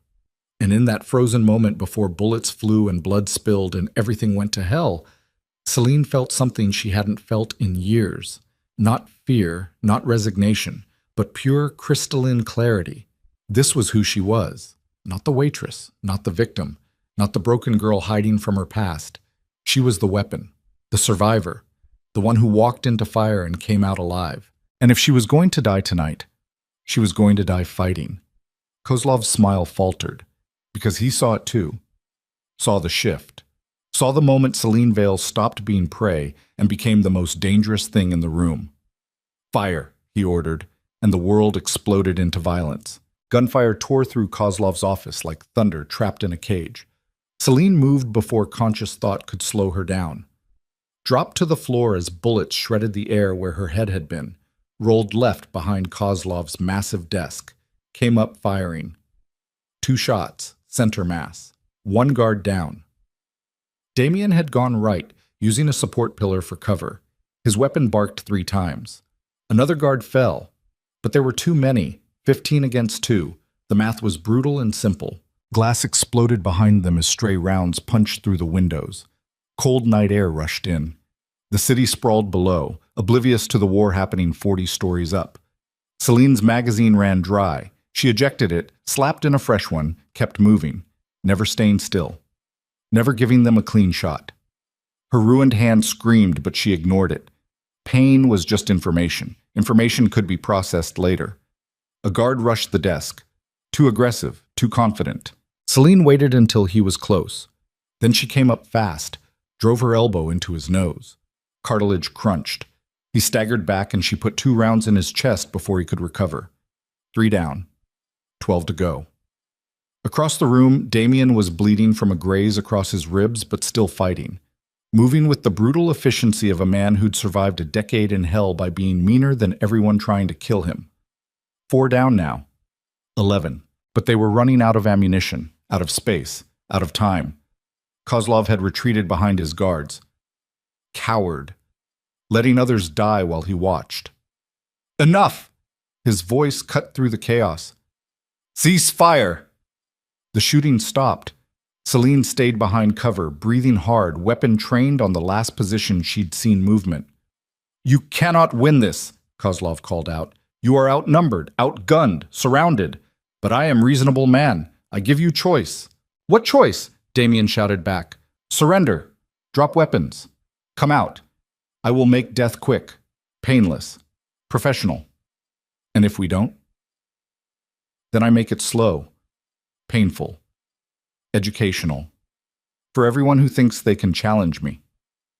Celine looked across the destroyed office, caught Damien's eye. He was thinking the same thing she was. Kozlov was stalling, buying time. For what? Then she heard it, sirens getting closer. Someone had called the cops. The firefight, the broken windows, the screaming. It had attracted attention, and Kozlov couldn't afford cops finding a battlefield in his office. Too many questions, too much evidence, too much exposure. He needed them dead before the police arrived, which meant he was desperate, and desperate men made mistakes. Okay, Celine called out. We surrender.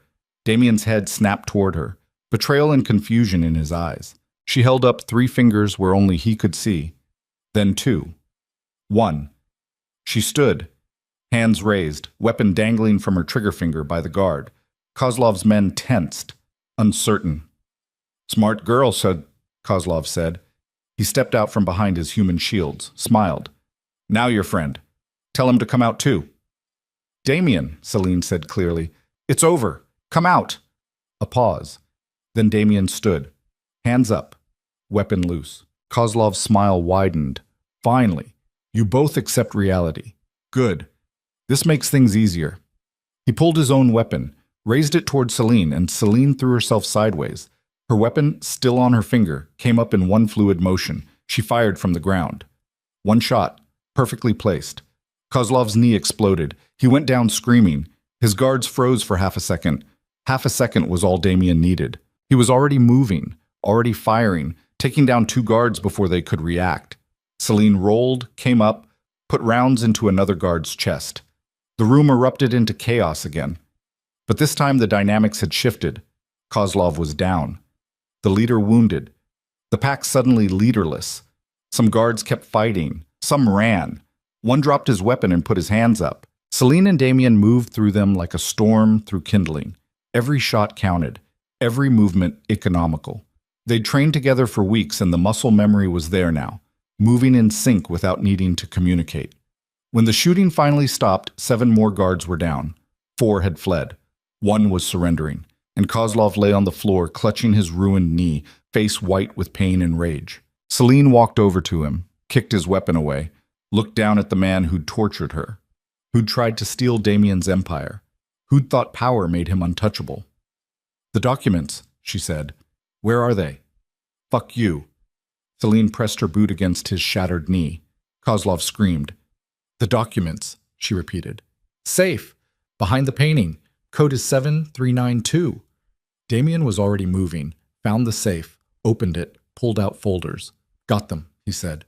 Sirens were close now. Maybe 2 minutes out. "We need to go." Marcus's voice came through Celine's earpiece. "Police are surrounding the building. You've got 90 seconds before they lock it down." Celine looked at Kozlov, at the man who'd caused so much pain, who deserved to answer for everything he'd done. She could kill him, one shot, end it. Nobody would blame her. Her finger tightened on the trigger. "Don't," Damien said quietly behind her. "Why not?" "Because we're not them anymore. We're trying to be something else. Remember?" Celine's jaw tightened. Every instinct screamed to pull the trigger, to end the threat, to make sure Kozlov never hurt anyone again. But Damien was right. If she killed him now, in cold blood while he was helpless, she'd become exactly what she'd been running from. The weapon without conscience. The killer without choice. She lowered her weapon. "You're lucky," she told Kozlov. "He's trying to make me better." They ran. Service elevator. Down 40 floors while police flooded in below. Rita and Marcus were waiting in the alley with a van. They piled in. Rita hit the gas. Behind them, police cars surrounded the Meridian building. Too late. Too slow. The van merged into early morning traffic, just another vehicle in a city that never really slept. Nobody spoke for 5 blocks. Then Damien started laughing, quiet at first, then louder. "We did it," he said. "We actually fucking did it." Celine looked at the folders in her lap, at the documents that proved Kozlov's expansion plans, at the evidence that would force Victor Chen to act. "We survived," she corrected. "We haven't won yet." "Close enough for now." Rita dropped them at a safe house Marcus had arranged. Apartment in a neighborhood where people minded their own business and cameras mysteriously malfunctioned. They had 14 hours until the meeting with Victor Chen.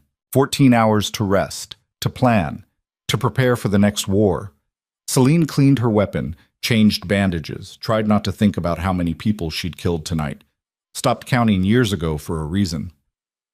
Damien sat by the window, staring at nothing, looking like a man trying to figure out who he was now that everything he'd built was gone. "You okay?" Celine asked. "No." Honest. Raw. "I signed my empire away, shot my way through Kozlov's building, broke every rule I used to live by. And I don't know if I'm changing or just destroying myself differently." Celine sat next to him, close but not touching.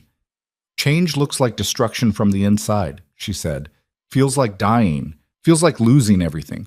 But maybe that's what it takes. Maybe you have to burn down who you were to become who you're supposed to be." "And who am I supposed to be?" "I don't know. But I think you're closer to figuring it out than you were a month ago." Damien looked at her. Really looked. "What about you? Who are you supposed to be?" Celine touched her bandaged hand, felt the absence where 2 fingers used to be. "I used to think I was supposed to be invisible, safe, hidden from everything I'd done, everything I'd been. And now? Now I think maybe I'm supposed to be exactly what I am.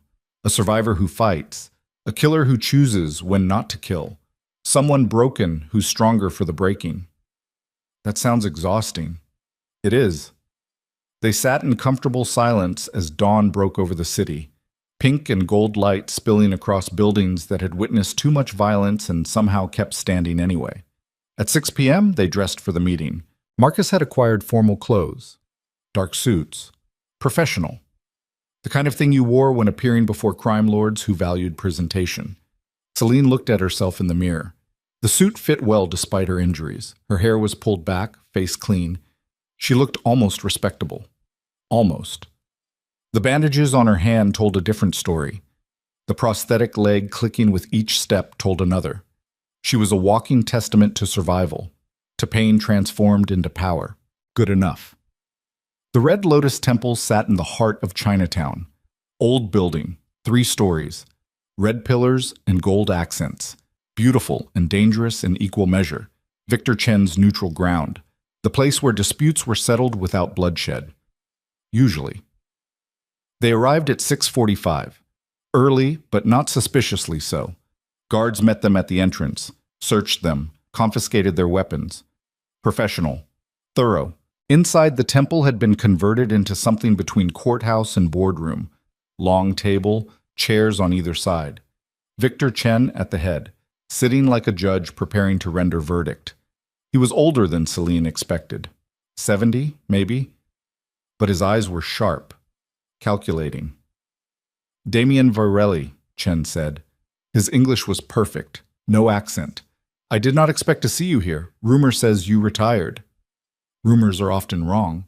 Indeed, Chen's gaze shifted to Celine. And you are? Celine Vale, witness to the events in question. Ah, the woman Kozlov tortured. I've heard stories. Chen gestured to chairs. Sit. We have much to discuss. They sat. Marcus took a position behind them. Silent support. Doors opened on the opposite side. Kozlov entered, limping badly, his knee wrapped in professional medical bandaging, face pale with pain and medication, but alive, and smiling.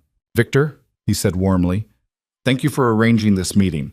I want to clear up misunderstandings about my acquisition of Varelli territories. Misunderstandings, Chen repeated flatly. Interesting word choice. Kozlov sat across from them. His own men took positions behind him. The table became a border. A line neither side could cross without violating protocol. Chen opened a folder. I have reviewed preliminary documents. Transfer papers signed by Damien Varelli. Witnessed, notarized, all appearing legitimate on surface. Because they are legitimate, Kozlov said. Are they? Chen looked at Damien. You contest this? I signed under duress. Kozlov kidnapped me, tortured Miss Vale in front of me, threatened to kill us both unless I signed everything over. Lies, Kozlov said calmly. Damien made bad business decisions. Lost money, lost face. Rather than admit failure, he creates fantasy about torture and kidnapping. Chen's expression didn't change. Miss Vale, show me your hand. Celine unwrapped the bandages. The wounds were still fresh, angry, 2 fingers gone at the second knuckle. Chen studied them without visible emotion. How did this happen? Kozlov cut them off, one at a time, trying to force Damien to sign contracts. She is lying, Kozlov said. She lost fingers in accident, unrelated to business matters. What kind of accident? Chen asked. I do not know. I was not there. But criminals lie, especially criminals who killed my men and destroyed my property last night. Chen looked at Celine. You killed his men? In self-defense, after escaping the basement where he tortured me. You have proof of this torture? Witnesses? Evidence beyond your injuries? This was the pivot point. The moment where belief mattered more than truth. Celine met Chen's eyes. The injuries are evidence. Fresh. Professional cuts designed to maximize pain. Medical records will show they happened 2 days ago. Same time Damien signed the contracts. Timeline proves the connection. Timeline proves nothing, Kozlov interrupted. Timeline is coincidence. Then explain the documents we recovered from your office, Damien said. He slid the folders across the table. Expansion plans. Maps showing you targeting not just my territories, but Chen's operations too. You were using my empire as a stepping stone to challenge neutral territory. Chen picked up the folders, opened them. His expression finally changed. Something cold settled into his eyes. Where did you get these? He asked quietly. Your office, Damien said to Kozlov. You're safe. Your handwriting on the margins. Kozlov's face went white. Those are forgeries, planted evidence. They have your signature, Chen interrupted. Your seal, your tactical annotations. He set the folders down carefully. You were planning to violate neutral territory agreements, to expand into zones protected by council charter. I can explain to the council at formal hearing, which I am calling for next week. Chen's voice was ice. Until then, All transfers of Virelli territories are suspended pending investigation into acquisition methods. You cannot do this, Kozlov stood. I have rights. I have contracts. You have accusations of torture, kidnapping, and conspiracy to violate neutral agreements. Sit down. The command in Chen's voice was absolute. Kozlov sat. Chen turned to Damien. Your territories remain yours pending investigation. If evidence supports your claims of duress, transfers will be voided completely. If not, he paused. You will answer for killing Kozlov's men and destroying his property. Understood. Miss Vale, you will remain available for testimony. Leave the city, and I will consider it admission of guilt. I'm not going anywhere, Celine said. Chen nodded once. Then we are done here. Formal hearing in 7 days. Both parties will present evidence. Council will render final judgment. He stood. Meeting adjourned. Guards appeared to escort them out. Separate exits for each party. As Celine passed Kozlov, he leaned close enough to whisper, This is not over. You cost me empire, cost me reputation. I will take everything from you, slowly, painfully. Celine stopped, looked at him. You already did your worst. I'm still standing. What does that tell you? She walked away before he could answer. Outside the temple, rain had started again. The city washing itself clean of another day's violence. Marcus was waiting with the van. How'd it go? He asked. We bought time, Damien said. 7 days until final hearing. Think Chen will rule in our favor? I think he'll rule against Kozlov for breaking protocol. Whether that helps us? Damien shrugged. We'll find out. They drove through the city in silence. The safe house appeared like salvation after the tension of the temple. Inside, Rita had food waiting. Real food. Hot soup. Fresh bread. Coffee that didn't taste like burnt metal. You all look like death, she said. Eat, rest, recover. 7 days is enough time to heal if you're smart about it. They ate, and for the first time in days, the urgency faded enough to feel something other than adrenaline and fear. Celine sat on the couch, exhaustion finally catching up. Her hand throbbed. Her leg ached. Every muscle felt like it had been worked past its limit. Damien sat next to her, careful, respectful of space. Thank you, he said quietly, for testifying, for fighting, for not leaving when you could have. You thanked me already. I'll probably keep thanking you until it feels like enough. Celine looked at him, at this man who'd been a monster and was trying desperately to become something else. Who'd signed away everything he'd built to save her life. Who'd fought beside her like they were equals instead of employer and contractor. What happens after the hearing? She asked. If we win, I get my territories back. Rebuild. Try to run things differently than before. And if we lose, we run. Disappear. Start over somewhere Kozlov's reach doesn't extend. Does such a place exist? Probably not, but we'd try anyway. Celine smiled despite everything. We. You keep saying we. Yeah. This was supposed to be a 6-week contract, training your people, nothing more. Plans change. They do. Silence settled, comfortable, understanding. I don't know what this is, Damien said finally. Between us, I don't know what to call it, but I know I don't want it to end when the contract runs out. Celine's chest tightened. I'm not good at this. At people. At trusting. At, she gestured vaguely, whatever this is. Me neither, but maybe that's okay. Maybe we figure it out together. Together sounds dangerous. Everything about us is dangerous. Might as well be dangerous together. Celine wanted to argue, wanted to list all the reasons this was a bad idea. Why killers shouldn't fall for each other. Why broken people couldn't build something whole. But she was tired of arguing. Tired of running, tired of being alone. Okay, she said. Okay. Together. We'll try. Damien's smile was real this time. Unguarded. He reached for her hand, stopped when he realized it was the injured one, reached for the other instead. Celine let him take it, their fingers intertwined, and something clicked into place that neither had known was missing. The 7 days before the hearing passed in a blur. Celine healed, slowly. Her hand knitted together, still hurt, still missing fingers, but functional. Rita trained them both. Gentle sessions focused on recovery and maintenance rather than intensity. Marcus gathered evidence, witness statements, medical records, timeline documentation, built a case strong enough to prove duress, strong enough to prove Kozlov had broken every rule. The night before the hearing, Celine couldn't sleep. She stood by the window watching rain fall, thinking about everything that had led here. The warehouse fire that took her leg.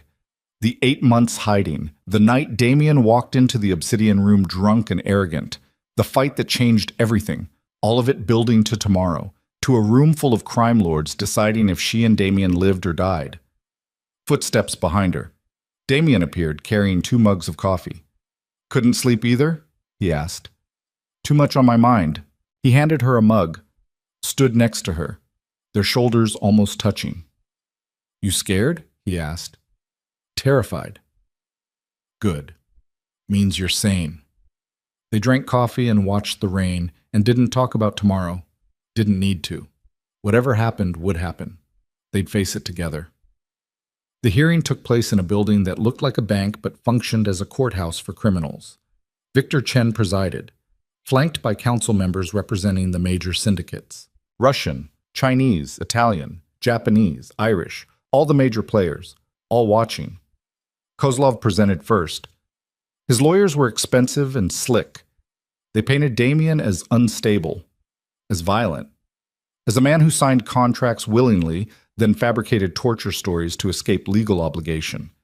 They questioned Celine's credibility, brought up her black ops past, suggested she was a trained liar, a killer who couldn't be trusted. It was brutal and professional. When they finished, Chen turned to Damien. "Your response?" Marcus stood, presented medical evidence, timeline documentation, witness statements from hospital staff who'd treated Celine's fresh injuries 2 days after the contracts were signed, presented the expansion documents showing Kozlov's plans to violate neutral territory, presented testimony from one of Kozlov's own guards who'd witnessed the torture and fled rather than participate further. The evidence stacked up, piece by piece, undeniable. Chen reviewed everything in silence. The council members whispered among themselves. Finally, Chen spoke. "The evidence supports Mr. Varelli's claims. The timeline proves Miss Vale's injuries occurred concurrent with contract signing. The expansion documents prove Mr. Kozlov intended to violate neutral territory agreements." He looked at Kozlov. "Your acquisition is ruled invalid. All territories revert to Damien Varelli immediately." Kozlov's face went purple. "This is outrageous. You cannot—" "Furthermore," Chen continued, "you are sanctioned for breaking protocol, for torture, for kidnapping, for conspiracy against neutral territories. Your operations in this city are suspended for 1 year. Violations will result in permanent expulsion from council protection." The room went silent. Permanent expulsion meant open season, meant every syndicate could target Kozlov without consequences, meant death sentence. Kozlov stood, shaking with rage. "You will regret this, all of you." "Are you threatening council?" Chen's voice dropped to absolute zero. Kozlov looked around, saw the guards moving closer, saw the council members' faces, saw he'd lost. "No," he said finally. "No threat. I accept ruling." "Smart." Chen gestured to guards. "Escort him out. Make sure he understands the boundaries of his suspension." They dragged Kozlov away. Chen turned to Damien. "Your empire is restored. Use it more wisely than before." "I will." "And Miss Vale." Chen looked at her. "You have shown remarkable courage.